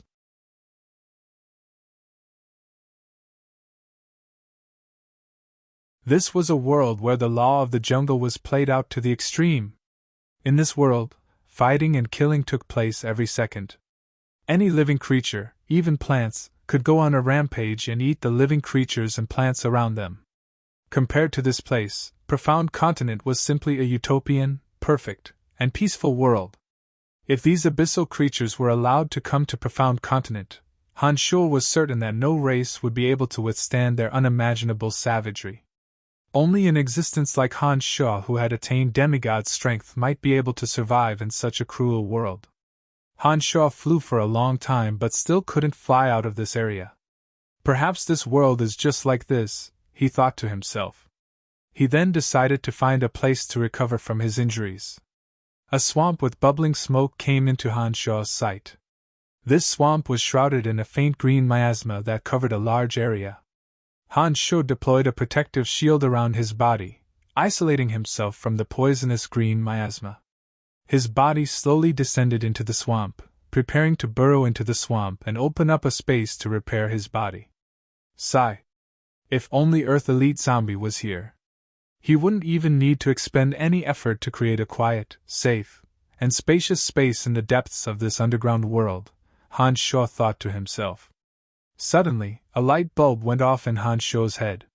That's right. Previously in that space-time discontinuum zone, because that space was affected by the chaotic energy, he couldn't communicate with the netherworld. Now that he had left that area, logically speaking, communicating with the netherworld shouldn't be a problem. In particular, Han Shuo sensed that the aura of death in this world was much denser than on Profound Continent.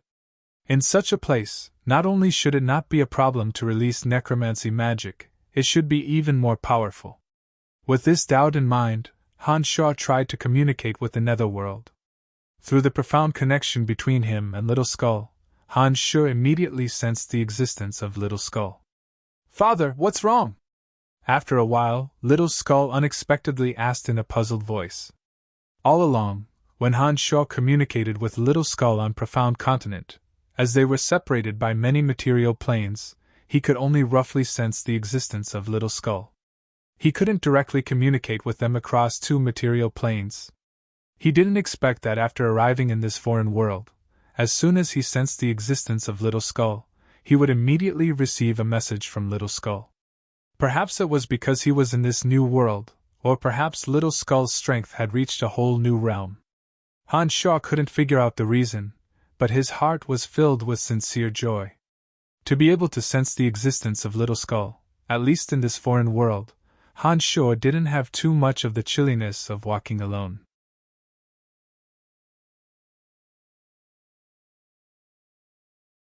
Ever since he arrived in this world, because he couldn't find anyone to communicate with, and couldn't see any familiar scenery, in addition to the fact that the road between him and Profound Continent was severed, Han Shuo naturally felt an endless sense of loneliness.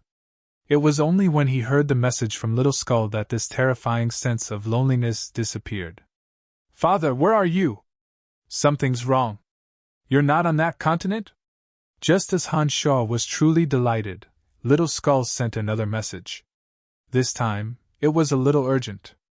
Little Skull was obviously very concerned about Han Shuo's safety.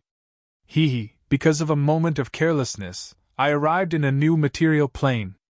However, you don't have to worry, I'm fine for the time being. When I recover from my injuries, I'll explain everything to you." Han Shuo was in a good mood as he comforted Little Skull.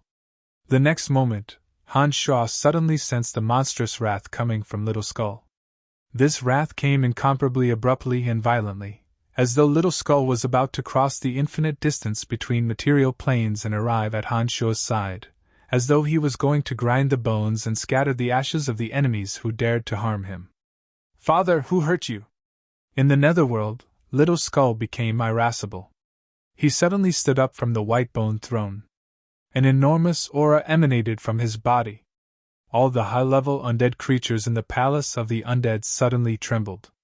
They didn't know what to do and kowtowed before Little Skull, not daring to move a muscle. An indescribable emotion suddenly spread through Han Shaw's heart. Sensing Little Skull's monstrous wrath, Han Shaw consoled him lovingly. "Don't worry, I'll go back and settle the score with them. Evolve well. I know that as long as you take another step forward, you'll be able to become a true god. At that time, we, father and son, will fight side by side." After cutting off his connection with Little Skull, Han Shaw didn't even summon the Earth Elite Zombie, fearing that they would be too worried about his injuries. Han Shaw slowly sunk his body into the swamp.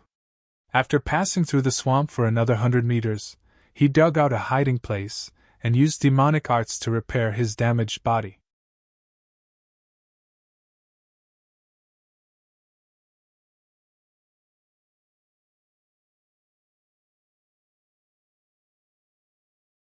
Chapter 5:17.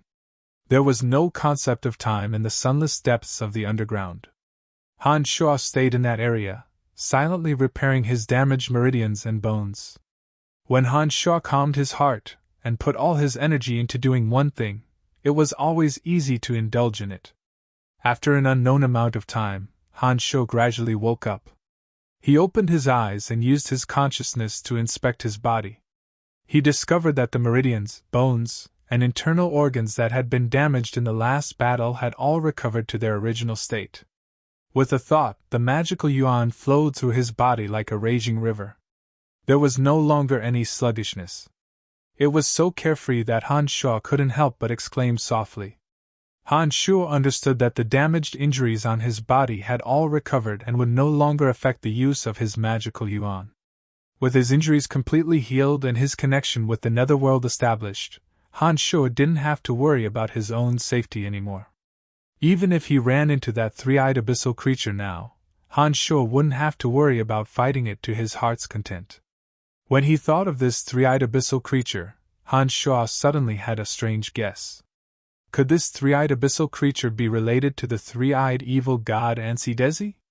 Back in Asher's slave farm in Valence City, Han Shaw had coincidentally run into the Calamity Church's necromancer Claude, who was using a blood altar to summon an evil god. The three-eyed evil god Ansidezi was revealed in blood and bones at the center of the altar. It also had 3 eyes and a long tail. Although the three-eyed abyssal creature he saw in this strange world didn't have the terrifying and invulnerable evil aura of the three-eyed evil god Ansidezi, its appearance was indeed 70 to 80% similar. It only lacked a few sharp horns on its head. Could it be that the three-eyed evil god Ansidezi had evolved from this three-eyed abyssal creature? An inexplicable realization rose in Han Shaw's heart. He felt that his conjecture was highly plausible. That three-eyed humanoid abyssal creature also possessed advanced intelligence and immense power. Based on the principle that any living being could evolve and cultivate, wouldn't this three-eyed humanoid abyssal creature become an evil god when it cultivated to the pinnacle? Very likely, Han Shaw thought to himself. Then, he became even more curious about this strange and cruel world. He wanted to see if there were any more amazing things in this world. His physical body had been restored to its original state, and he was able to communicate with the netherworld.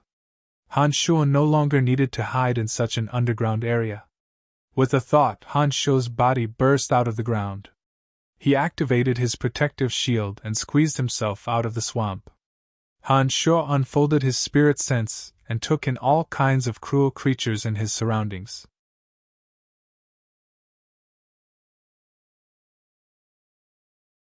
How many creatures and plants were there in each area? How powerful were these animals and plants? Han Shaw didn't miss anything.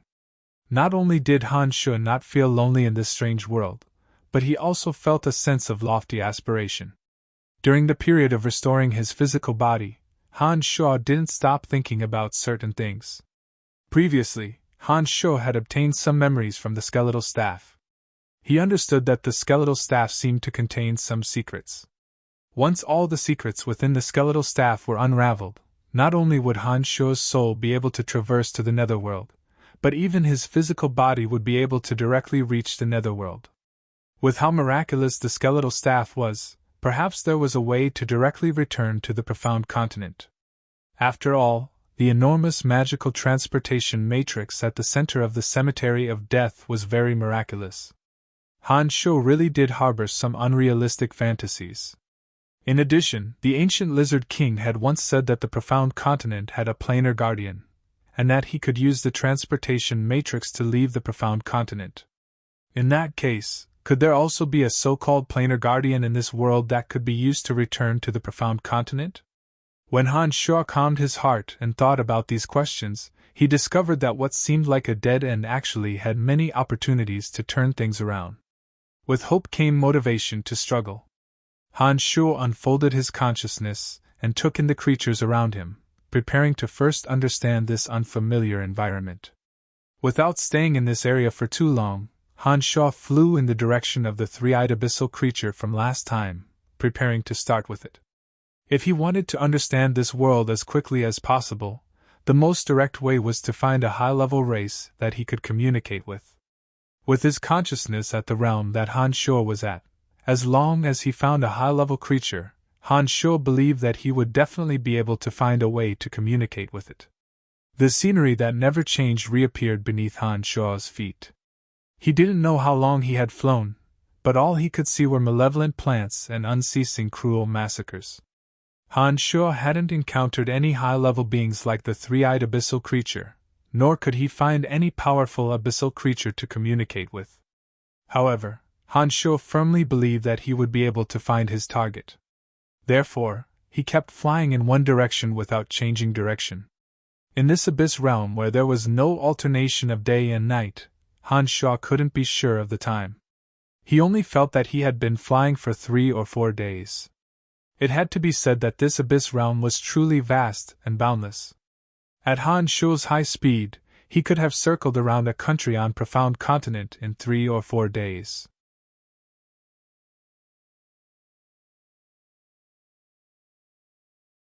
However, in this mystical abyss realm, Han Sho seemed to have stopped at one place, and all he could see were the same scenes. According to Han Sho's estimation, another 2 days had passed.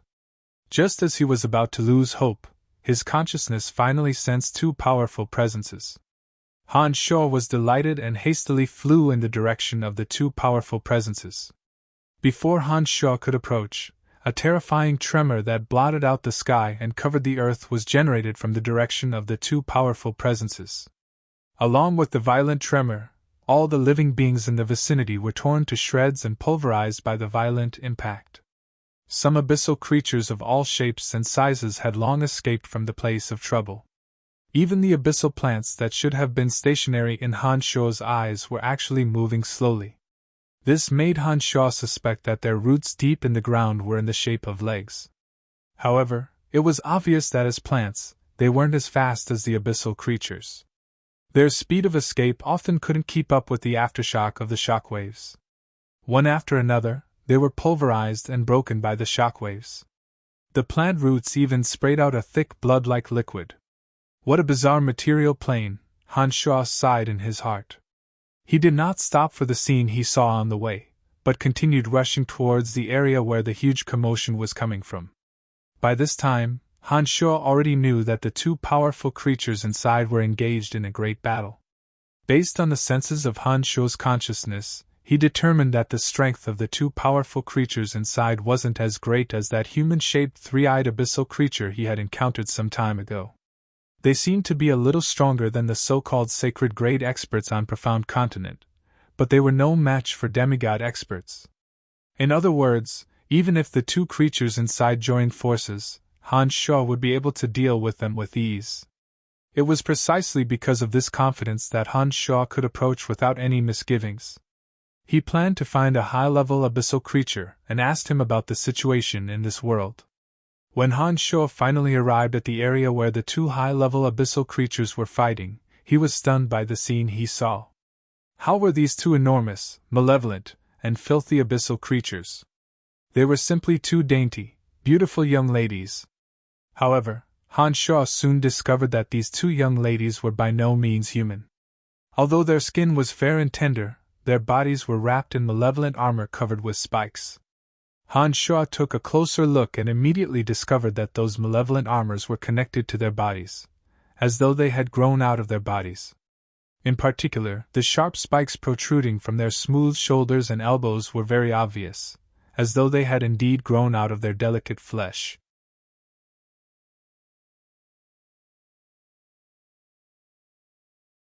The two young ladies who had their bodies covered with malevolent armor and spikes still had large patches of their snow-white skin exposed. Their chests, abdomens, thighs, arms, and necks were especially exposed. As the two fought, their flesh shimmered with the light of their flesh.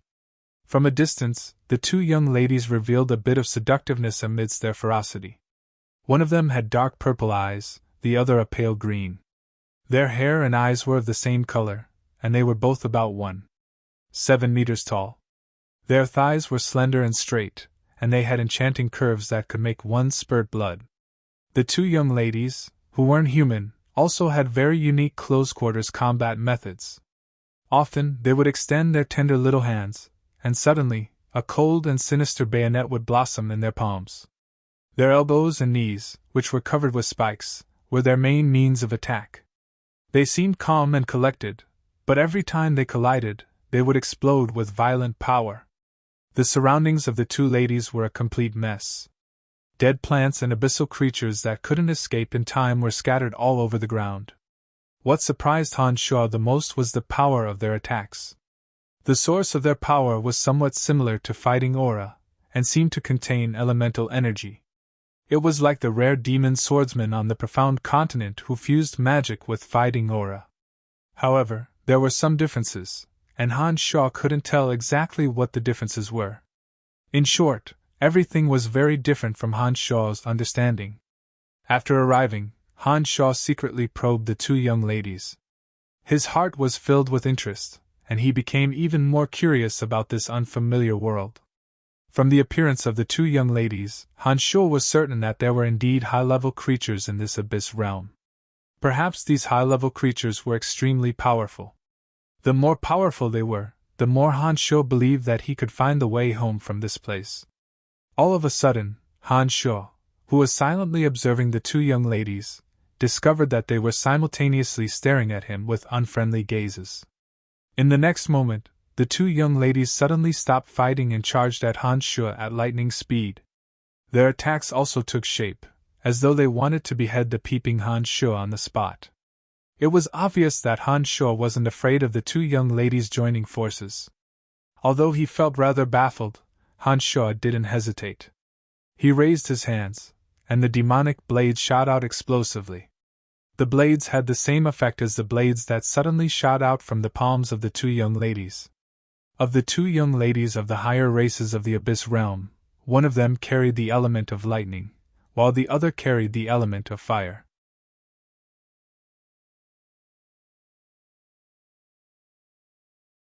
The elements of heaven and earth that constituted the material world were unleashed by them in a different way. Every punch and kick could be filled with elemental energy, and they could also be shot out through the sharp spikes on their knees and elbows. They weren't magi, but they had a marvelous way of utilizing the elements of heaven and earth. They didn't seem to be much inferior to the rare magi on Profound Continent.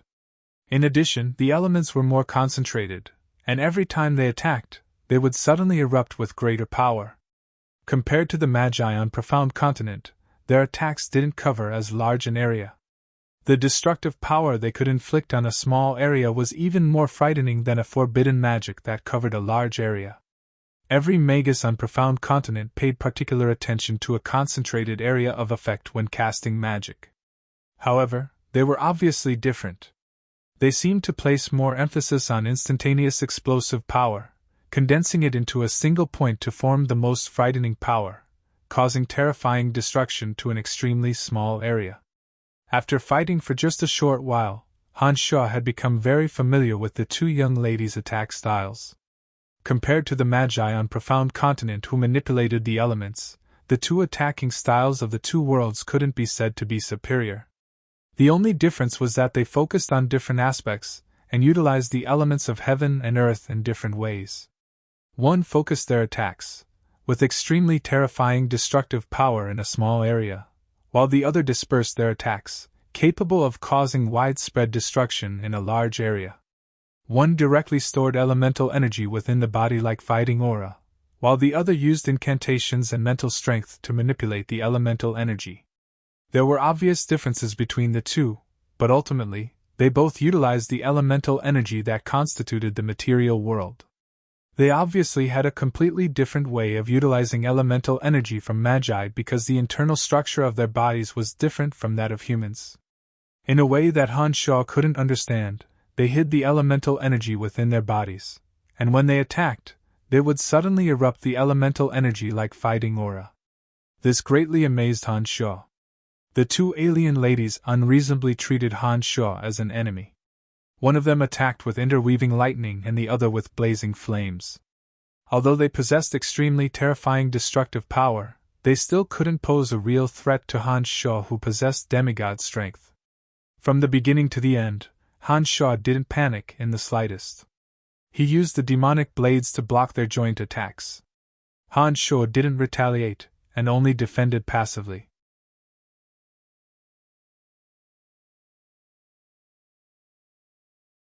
It wasn't that Han Shaw was afraid of them, but that he was taking advantage of this opportunity to familiarize himself with the combat style of this unfamiliar world. Using his powerful divine sense and personal experience, Han Shaw familiarized himself with the strength and body structure of the two alien ladies.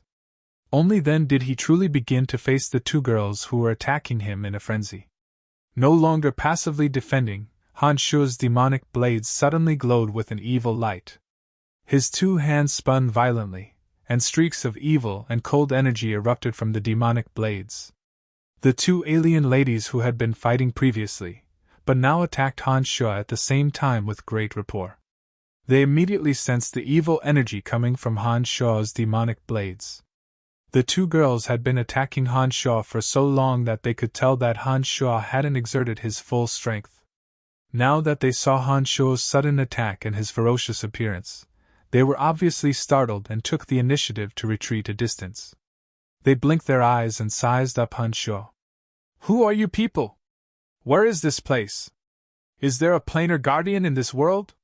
Han Shaw immediately asked when he saw that the two girls had suddenly stopped. However, as soon as Han Shaw opened his mouth, he knew that these questions were pointless. The two alien ladies shouldn't understand the human language of profound continent. And that was indeed the case. After Han Shaw said those words, the two seductive alien ladies blinked their purple and green eyes and sized up Han Shaw in puzzlement. From their eyes, Han Shaw could tell that they indeed didn't understand the human language of profound continent. Hum, hum, hum! The purple-eyed lady uttered a series of melodious, gentle, and beautiful sounds that sounded very pleasant to Han Shaw's ears. It was a stark contrast to her seductive body that was covered with spikes. Yeah! As soon as the purple-eyed lady opened her mouth, the green-eyed lady also hastily yelled. Her voice was actually rather sweet. However, it was obvious that Han Shaw didn't understand what they were saying either. But when the two ladies spoke, Han Shaw finally heaved a sigh of relief. At least it meant that the two ladies were willing to communicate with him instead of fighting for no apparent reason. Han Shaw put on a bitter smile and spread out his hands. He constantly shook his head and gestured with his hands, indicating that he didn't understand what they were saying. The two ladies widened their eyes and looked at Han Shaw as though he was a monster that had just walked out of a barbaric world. They hurriedly conversed with their melodious voices. Taking advantage of this opportunity, Han Shaw suddenly concentrated his consciousness to its peak state to sense the mental undulations of the two alien ladies.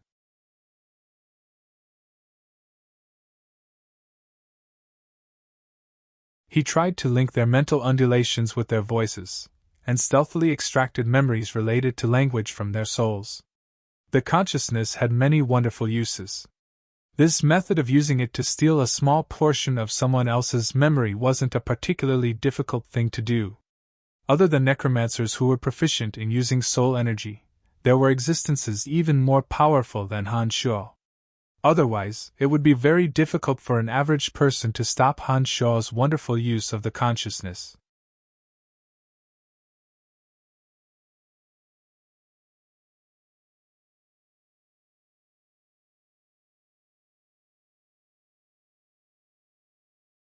Chapter 5:18. As Han Sho secretly spied on them, his consciousness operated at high speed. Gradually, traces of comprehension were reflected in Han Sho's consciousness. Their conversation was analyzed by his consciousness like silk being peeled from cocoons, summarized into memories, and turned into Han Sho's own. What's wrong with this guy? Why can't he speak? The purple-eyed girl blinked and looked suspiciously at Han Sho. Is he a spy from the three-eyed race? But it doesn't look like it. His attack method is a bit unfamiliar. What a strange guy. The green-eyed girl was also very puzzled. She cautiously distanced herself from Han Sho. There's something strange about him. I don't know what race he is. How strange. Whatever. I'm leaving first. We'll fight again next time. The two girls saw that they couldn't communicate with Han Sho. Han Sho's strength was astonishing. Since they couldn't do anything to Han Sho even if they joined hands, they didn't feel like continuing to talk with Han Sho. It looked like they were ready to leave this place. Wait! Han Sho shouted in a shaky and awkward voice after carefully comprehending the two's language memories. The two girls looked at Han Sho even more suspiciously. The green-eyed girl suddenly shot out a cold knife from the back of her left fist. She glared at Han Sho with displeasure and scolded Han Sho with a melodious voice. What do you mean? What are you trying to do by pretending not to understand the language? The purple-eyed girl was also very displeased. She was a bit more direct than the green-eyed girl and immediately expressed her displeasure. An arrow-like hook suddenly shot out from her smooth, white shoulder and quickly pierced toward Han Sho's chest. At the same time, the green-eyed girl also launched an attack. She instantly approached Han Sho like a green bolt of lightning. Her hands pulled out two lines of fire as if she wanted to forcefully strike the flames in her palms into Han Sho's body. The surrounding lightning and fire elemental energy was suddenly sucked dry by the two women, forming a small-scale but powerful attack that was aimed at Han Sho. Previously, Han Sho had fought with the two girls. He had a clear idea of their attacking methods and strength. He had long understood that they had held back their strength. Now that the two of them had really misunderstood him, he no longer held back. He hastily chanted an incantation and formed a white bone shield in front of his chest. Then, he used the profound ice-purple flame to intercept the green-eyed girl's flame. Wait, I misunderstood. Han Sho was still not used to speaking the new language, so he hurriedly expressed his apology. The white bone shield blocked the hook-like arrow of the purple-eyed girl, and the line of fire hidden in the sharp knife of the green-eyed girl was also extinguished by the mysterious ice-purple flame.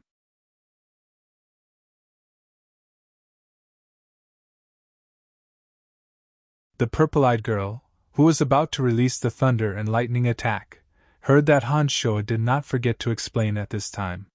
She said angrily, What else is there to explain, you damn liar? It's really a misunderstanding. I just learned to speak the language of this world. Han Sho hastily explained. He lightly waved his hands in front of his chest. Dazzling black radiance condensed into a bewitching black shield, blocking the purple-eyed girl's attack that contained an enormous amount of lightning elemental energy. Han Sho understood that the two girls were truly enraged. They'd only seemed to be testing him out when they'd ganged up on him earlier, but this time, they'd truly come at him with all their might. Compared to those magi on Profound Continent, they possessed much greater destructive power. Moreover, they all used close-quarters combat methods. They could condense their attacks to the extreme within an extremely small area and suddenly burst forth. This had indeed caused Han Sho some trouble. The two seductive alien girls only had some important parts of their bodies covered by sinister-looking armor. Much of their fair and tender skin was still exposed.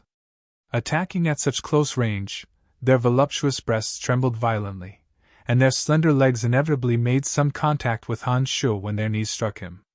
This allowed Han Sho to somewhat enjoy this exotic atmosphere and was in no hurry to ask anything. With that, Han Sho, with a devilish grin on his face, stood tall under the storm-like attacks of the two girls. His eyes were sparkling, lingering on some of their naked sensitive parts. Not only did he not feel the slightest sense of danger, he even appeared rather relaxed and content. Very quickly, the two seductive foreign race girls discovered that this hateful enemy in front of them, this damned liar, was not only stronger than they had imagined, but also had some kind of malicious intent towards their bodies. This made them feel both embarrassed and angry. However, even though they had already attacked with all their strength and cooperated very well, they still couldn't do anything to this hateful fellow. Suddenly, the purple-eyed girl who cultivated the thunder element suddenly retreated and glared angrily at Han Shuo. She said angrily, "I don't want to fight anymore." Having lost the cooperation of the purple-eyed girl, the green-eyed girl was even more helpless against Han Shuo. Seeing that Han Shuo was standing there looking at her mockingly, his eyes even sneakily glancing at her breasts, although she was angry in her heart, she couldn't do anything to Han Shuo. In the end, she glared fiercely at Han Shuo and similarly stopped fighting with Han Shuo. Seeing that the two girls didn't continue to attack and were glaring angrily at him at the same time, Han Shuo awkwardly laughed twice. Then, he spread his hands and said, "You also saw that I didn't retaliate at all."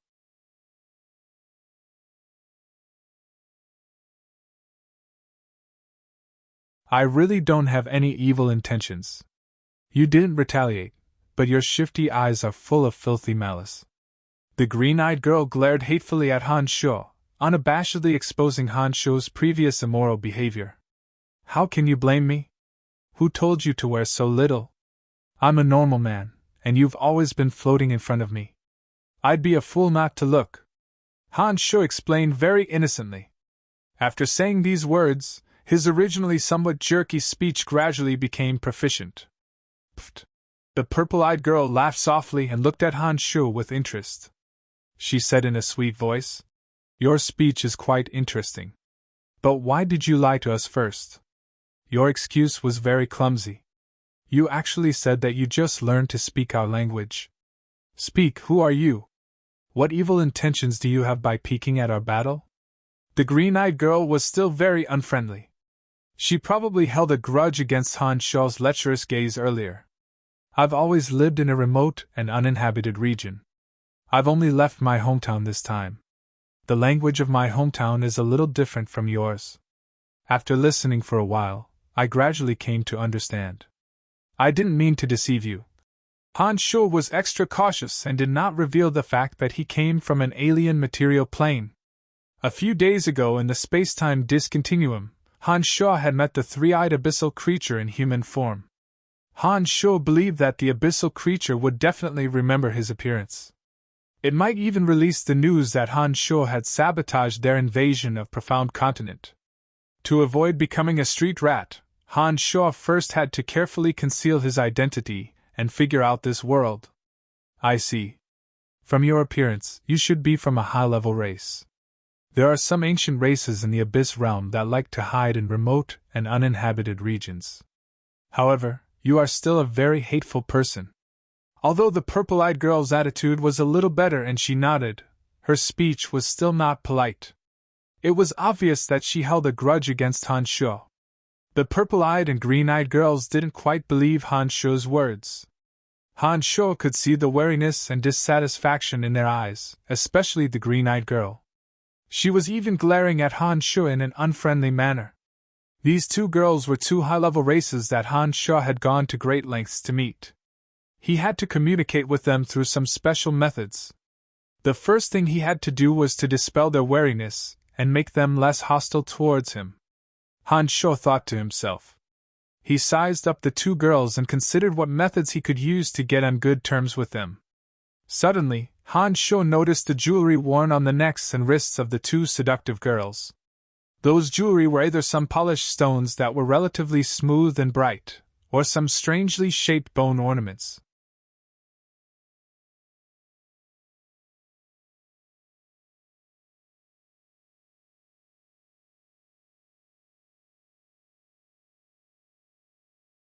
Without another word, Han Shuo walked to the side of the purple-eyed girl and hung the heart-shaped amethyst bracelet on the spikes on her fair and round shoulder. Then, he walked to the side of the green-eyed girl and hung the sparkling bracelet on the two spikes on her left shoulder armor. "This is my gift to the two of you. Please accept it," Han Shuo said with a chuckle after he was done. The two girls' faces were instantly filled with pleasant surprise. They seemed to have forgotten what to say as they carefully reached out to remove the ornaments that Han Shuo had casually placed on the spikes on their bodies. The spikes on their elbows were strangely withdrawn into their bodies, as though they were afraid of damaging the two ornaments. The two love-struck girls had an extremely satisfied smile on their faces as they carefully held the two ornaments with both hands. The light in their eyes was even brighter than the light on the ornaments. This made Han Shuo feel a little baffled. He thought to himself, could it be that there has never been such ornaments in the Abyss realm? So beautiful, so mysterious, so... The purple-eyed girl murmured to herself like a love-struck girl. She then remembered something and hurriedly put the heart-shaped amethyst necklace into her waist pouch. She looked at Han Shuo and said, "You've already given it to me. It's mine now." The green-eyed girl seemed to suddenly come to her senses after hearing the purple-eyed girl's words. She hurriedly hid the emerald bracelet deep in her cleavage and declared together with the purple-eyed girl, "Then it's mine. I won't return it to you." Han Shuo didn't know whether to laugh or cry. He really wanted to say that he had a lot of this kind of jewels in his space ring, but he knew that the rarer something was, the more valuable it was. He hurriedly laughed and waved his hand. No. Those are for you two beautiful ladies." The two women heaved a sigh of relief after hearing what Han Shuo said. The purple-eyed girl looked Han Shuo up and down again and suddenly said in a very kind and soft voice, "I don't know why, but I suddenly find you very pleasing to the eye. Yes, he's a good man. He's definitely not a spy of the three-eyed race. I'm sure." The green-eyed girl also immediately declared her position, no longer saying that Han Shuo's gaze was dirty. Han Shuo was overjoyed. He thought to himself that the attack of the Pearl Paradise was simply unstoppable against women. Not only on Profound Continent, but also in this Abyss realm, it could unleash even more terrifying destructive power. It couldn't be helped. They had never seen such a good thing before. You're tuning into the Phoenix Knights YouTube channel. Don't forget to subscribe and join us on this journey to catch the most captivating stories.